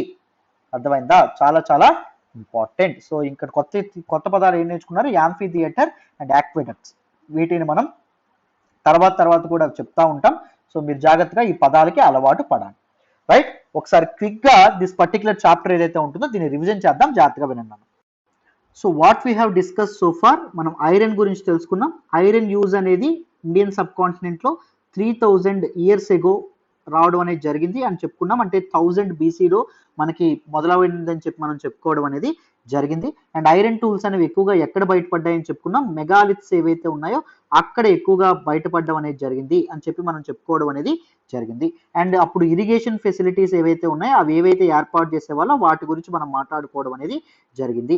సిస్టమ్ ఆఫ్ ట్రాన్స్ప్లాంటేషన్ ద్వారా కెనల్స్ ఏవైతే ఉంటాయో కెనల్స్, అండ్ వెల్స్ ఏవైతే ఉంటాయో wells, tanks and artificial lakes ఏవైతే ఉంటాయో వాటన్నిటిని కట్టించి సో ప్రొడక్షన్ అనేది రాజులు ఇంక్రీజ్ చేసేవాళ్ళు అని చెప్పి మనం చెప్పుకోవడం అనేది జరిగింది. అండ్ మనం people lived in north and south villages అని కూడా మనం మాట్లాడుకున్నాం. నార్త్ విలేజెస్ లో ఉండేటటువంటి పీపుల్, ముఖ్యంగా ల్యాండ్ లార్డ్స్ ఎవరైతే ఉంటారో, హ్యూజ్ ల్యాండ్ లార్డ్స్, వాళ్ళని ఏమని చెప్పుకున్నాం? గ్రామ భోజక అని చెప్పి మనం చెప్పుకున్నాం. Is a village head man అని చెప్పుకున్నాం. And grama bhojaka also use to act as police and judge గా కూడా యాక్ట్ చేసేవాళ్ళని చెప్పుకున్నాం. And third, small landholders ఎవరైతే ఉంటారో వాళ్ళకి ఏమని చెప్పుకున్నాం మనం? గృహపతీస్ అని చెప్పి మనం మాట్లాడడం అనేది జరిగింది. అండ్ థర్డ్, ఈ తాలూకా స్లేవ్స్, వర్కర్స్, ల్యాండ్లెస్ లేబరర్స్ ఎవరైతే ఉంటారో వాళ్ళకి ఏమని చెప్పుకున్నాం మనం? దాస అండ్ దాంతో పాటు కర్మకార అనేటటువంటి పేర్లు వాళ్ళకి ఇవ్వడం అనేది జరిగింది. చాలా చాలా ఇంపార్టెంట్ అన్న. సో మనం సౌత్ లో మనం మాట్లాడుకుంటే సౌత్ లో ల్యాండ్ లార్డ్స్ ఎవరైతే ఉంటారో ల్యాండ్ లార్డ్స్ మనం ఏం పేరు ఇవ్వడం అనేది జరిగింది అంటే వెలలార్ అనేటటువంటి పేరు మనం ఇవ్వడం అనేది జరిగింది. అండ్ నార్మల్ ఫార్మర్స్ ఎవరైతే ఉంటారో వాళ్ళకి ఏం పేరు ఇవ్వడం అనేది జరిగింది? ఉలవర్ అనేటటువంటి పేరు మనం ఇవ్వడం అనేది జరిగింది. ఇంపార్టెంట్ అని కూడా నేను చెప్పాను. అండ్ ల్యాండ్లెస్ లేబరర్స్ ఎవరైతే ఉంటారో వాళ్ళకేమి ఇచ్చారు? కడైసియార్ అనేటటువంటి పేరు ఇవ్వడం అనేది జరిగింది. అండ్ దాంతో పాటు అడమై అనేటటువంటి పేరు కూడా ఇవ్వడం అనేది జరిగింది. సో ఈ పేర్లు అనేది దేని నుంచి రావడం అనేది చెప్పుకున్నాము అంటే మనం సంగం లిటరేచర్ నుంచి మనం కనుక్కున్నాం అని చెప్పడం అనేది జరిగింది. సంగం లిటరేచర్ అని చెప్పి ఎందుకంటాం? They were believe to be composed by assemblies from మధురైలో కంపోజ్ అయినాయి అని చెప్పి మనం మాట్లాడుకోవడం అనేది జరిగింది కదా. So around 2200-2300 years ago. వీటి గురించి తమిళ్ టర్మ్స్ అనేవి వీటి నుంచే వచ్చాయని చెప్పి కూడా మనం మాట్లాడుకోవడం అనేది జరిగింది. దాంతోపాటు బుద్ధిస్ట్ మాంక్స్ యొక్క జాతకాస్ గురించి, ఈ జాతకాస్ ఏవైతే ఉన్నాయి జాతకా స్టోరీస్, వీటిని కంపోజ్ చేసిన వాళ్ళు కామన్ పీపుల్ అయినప్పటికీ వీటిని రిటర్న్ ఫామ్ లోకి తెచ్చినటువంటి వాళ్ళు, వీటిని ప్రిజర్వ్ చేసినటువంటి వాళ్ళు బుద్ధిస్ట్ మాంక్స్ ఎవరైతే ఉన్నారో బుద్ధిస్ట్ మాంక్స్. వీటి నుంచి కూడా మనం హిస్టరీని చదవచ్చు అని చెప్పి మనం చెప్పుకోవడం అనేది జరిగింది. వీటి నుంచి కూడా మనం పూర్ యంగ్ మ్యాన్ స్టోరీ అనేది మనం తెలుసుకున్నాం. కాయిన్స్ అనేవి వాడేవాళ్ళని చెప్పుకున్నాం. ఏ కాయిన్స్ వాడేవాళ్ళని చెప్పుకున్నామో అంటే మనం we discussed about punch marked coins గురించి కూడా మనం మాట్లాడుకోవడం అనేది జరిగింది. చాలా చాలా ఇంపార్టెంట్. వీటన్నిటి గురించి మనం మాట్లాడడం అనేది జరిగింది. స్కల్ప్చర్స్ గురించి కూడా మనం మాట్లాడుకోవడం అనేది జరిగింది. సో వీటి నుంచి కూడా మనం చాలా హిస్టరీని డీకోడ్ చేయొచ్చు అని చెప్పి మనం మాట్లాడుకున్నాం. రోజువారీ జీవితాల్ని వాళ్ళు అద్భుతంగా వేసేవాళ్ళు దీస్ పిల్లర్స్ మీద. అండ్ దాంతోపాటు అదర్ బిల్డింగ్స్ ఏవైతే ఉంటాయి, బిల్డింగ్స్ గేట్వేస్ ఏవైతే ఉన్నాయి, గేట్వేస్ రైలింగ్స్ ఏవైతే ఉన్నాయి వాటి మీద మాట్లాడుకున్నాం. అండ్ దాంతోపాటు మనం ఏం మాట్లాడుకున్నాం, రింగ్ వెల్స్ ఏవైతే ఉన్నాయో వాటి గురించి మాట్లాడుకున్నాం. దీస్ రింగ్ వెల్స్ ఏవైతే ఉన్నాయో వాటిని దేని కింద వాడేవాళ్ళు అంటే డ్రైన్ కింద వాడేవాళ్ళు. అండ్ దాంతోపాటు గార్బేజ్ డ్రమ్స్ కింద కూడా వాడేవాళ్ళు అని చెప్పి మనం మాట్లాడుకోవడం అనేది జరిగింది. Right, these are some important facts. మనం ఇవన్నీ ఇప్పటి వరకు మనం మాట్లాడుకున్నాం. అండ్ దాంతోపాటు ఇంపార్టెంట్ పోర్ట్ సిటీ గురించి మాట్లాడుకున్నాం, మర్చిపోయారా? బరిగజా అనేటటువంటి పోర్ట్ సిటీ గురించి కూడా మనం మాట్లాడుకోవడం అనేది జరిగింది. దీనికి ఇంకొక పేరేంటి, భరుచ్. భరుచ్ అనేటటువంటి ఒక పోర్ట్ సిటీకి గ్రీక్ నేమే బరిగజా అనేటటువంటి Greek name. Imports and exports ఏం జరిగేవి అని చెప్పి కూడా మనం మాట్లాడుకోవడం అనేది జరిగింది. రాజుల కోసం మర్చెంట్స్ గిఫ్ట్స్ తెచ్చేవాళ్ళు, you know these singing boys, beautiful women, fine wine, fine cloth, and దాంతోపాటు సిల్వర్ వెజల్స్, వీటన్నిటిని తెచ్చేవాళ్ళని చెప్పి కూడా మనం మాట్లాడుకోవడం అనేది జరిగింది. అర్థమైందా? దాంతోపాటు మనం సాల్ట్ ఎక్స్చేంజ్ గురించి మాట్లాడుకున్నాం, గుర్తుందా? అక్కడ బార్టర్ సిస్టమ్ కూడా మనకు దీనిలో ఉండేది అని చెప్పి మనం మాట్లాడుకోవడం అనేది జరిగేది. రైట్, బార్టర్ సిస్టమ్ కూడా ఉండేదని చెప్పి మనం మాట్లాడుకోవడం అనేది జరిగింది. అండ్ దాంతోపాటు మధురా సిటీ గురించి కూడా మనం మాట్లాడుకోవడం అనేది జరిగింది. Very very important city, very very sacred face for Buddhism and Jainism and దాంతోపాటు హిందూయిజం అని చెప్పి మనం మాట్లాడుకోవడం అనేది. ఫైన్ స్కల్ప్చర్స్ అనేవి అక్కడ మనకు కనిపించబడ్డాయి. Jaina shrines, Buddhist monasteries, and it is a worship centre for lord Krishna అని కూడా మనం మాట్లాడుకోవడం అనేది జరిగింది కదా. అండ్ దాంతోపాటు క్రాఫ్ట్స్ అండ్ క్రాఫ్ట్స్ పర్సన్స్ గురించి తెలుసుకున్నాం. అక్కడ నార్థన్ బ్లాక్ పాలిష్డ్ వేర్ ఏదైతే ఉంటుందో దీని గురించి మనం మాట్లాడుకున్నాం. బికాస్ దిట్ ఈస్ ఇవి ఎక్కడ ఎక్స్క్వేషన్స్ లో బయటపడ్డాయి, నార్థన్ ఇండియాలో బయటపడడం అనేది జరిగింది. And they were black in colour and దాంతోపాటు పాలిష్డ్ గా గ్లాసీ ఫినిష్ వచ్చి ఉండడం అనేది జరిగింది అని చెప్పి మనం వాటి గురించి మాట్లాడడం అనేది జరిగింది. రైట్, సో దాంతోపాటు మనం very important association, trade associations, shrenis గురించి మాట్లాడుకోవడం అనేది జరిగింది. అండ్ ఈ shrenis use to work as banks అని కూడా మనం మాట్లాడుకోవడం అనేది జరిగింది. అండ్ దాంతోపాటు స్పిన్నింగ్ అండ్ వీవింగ్ ఏవైతే ఉన్నాయో అవి ఎలా ఉండేవో కూడా మనం మాట్లాడుకోవడం అనేది జరిగింది. వీటి గురించి కూడా మనం మాట్లాడుకోవడం అనేది జరిగింది. స్పిన్నింగ్ ఎలా వడికేవాళ్ళు, ఎలా నేసేవాళ్ళు అనేటటువంటి విషయాలను కూడా మనం మాట్లాడుకున్నాం. అండ్ దాంతోపాటు అరికమేడు అనేటటువంటి ఒక పోర్ట్ సిటీ గురించి కూడా మనం మాట్లాడుకోవడం అనేది జరిగింది. సో సౌత్ ఇండియాలో ఉండేటటువంటి ఒక పోర్ట్ సిటీ. ఇక్కడ మెడిటరేనియన్ రీజియన్ నుంచి యాంఫోరేస్ వచ్చేవని చెప్పి మనం మాట్లాడుకోవడం అనేది జరిగింది. యాంఫోరే అంటే ఏంటి, టాల్ డబుల్ హ్యాండిల్ జార్స్. అర్థమైందా? వైన్ దీంతో తెచ్చేవాళ్ళు అని చెప్పి మనం మాట్లాడుకున్నాం. అండ్ దాంతోపాటు రెడ్ గ్లేజ్డ్ పాటరీ కూడా మనం మాట్లాడుకోవడం అనేది జరిగింది. Arretine ware. So Arretine is a place in Arretine is a place in Italy. దాని గురించి కూడా మనం మాట్లాడుకోవడం అనేది జరిగింది. So these are some important things. And మన తాలూకా తమిళ్ లాంగ్వేజ్ బ్రహ్మి స్క్రిప్ట్ లోంచి రాయబడింది అని చెప్పి కూడా మనం లాస్ట్ లో మాట్లాడుకోవడం అనేది జరిగింది. అండ్ దాంతోపాటు మనకి this particular Rome city and Rome city యొక్క రూలర్ అయినటువంటి అగస్తస్ గురించి మనం మాట్లాడుకోవడం అనేది జరిగింది. ఈ అగస్తస్ తో పాటు మనం ఏం మాట్లాడుకున్నాం, యాంఫీ థియేటర్స్ అండ్ ఎక్విడక్ట్స్ ఏవైతే ఉన్నాయో అవి వాటి గురించి కూడా మనం డీటెయిల్డ్ గా మాట్లాడుకోవడం అనేది జరిగింది. So if you can revise ఈజీగా మనం ఇవన్నీ మాట్లాడుకున్నాం. రైట్, చాలా చాలా చాలా ఇంపార్టెంట్ అండి. సో ఫౌండేషన్ అనేది మీరు స్ట్రాంగ్ గా ఉంటే ఈజీగా మీరు రిఫరెన్స్ బుక్స్ చదువుకోవచ్చు. తర్వాత క్లాసులు కూడా మెయిన్ క్లాసులు కూడా మీకు ఈజీగా అర్థమవుతాయి. సో ప్రతి క్లాస్ ని తప్పకుండా ఫాలో అవ్వండి. మళ్ళీ చెప్తున్నాను. Right, so this is all about this particular video. మళ్ళీ నెక్స్ట్ వీడియోతో కలుద్దాం. బాయ్ నాన్న.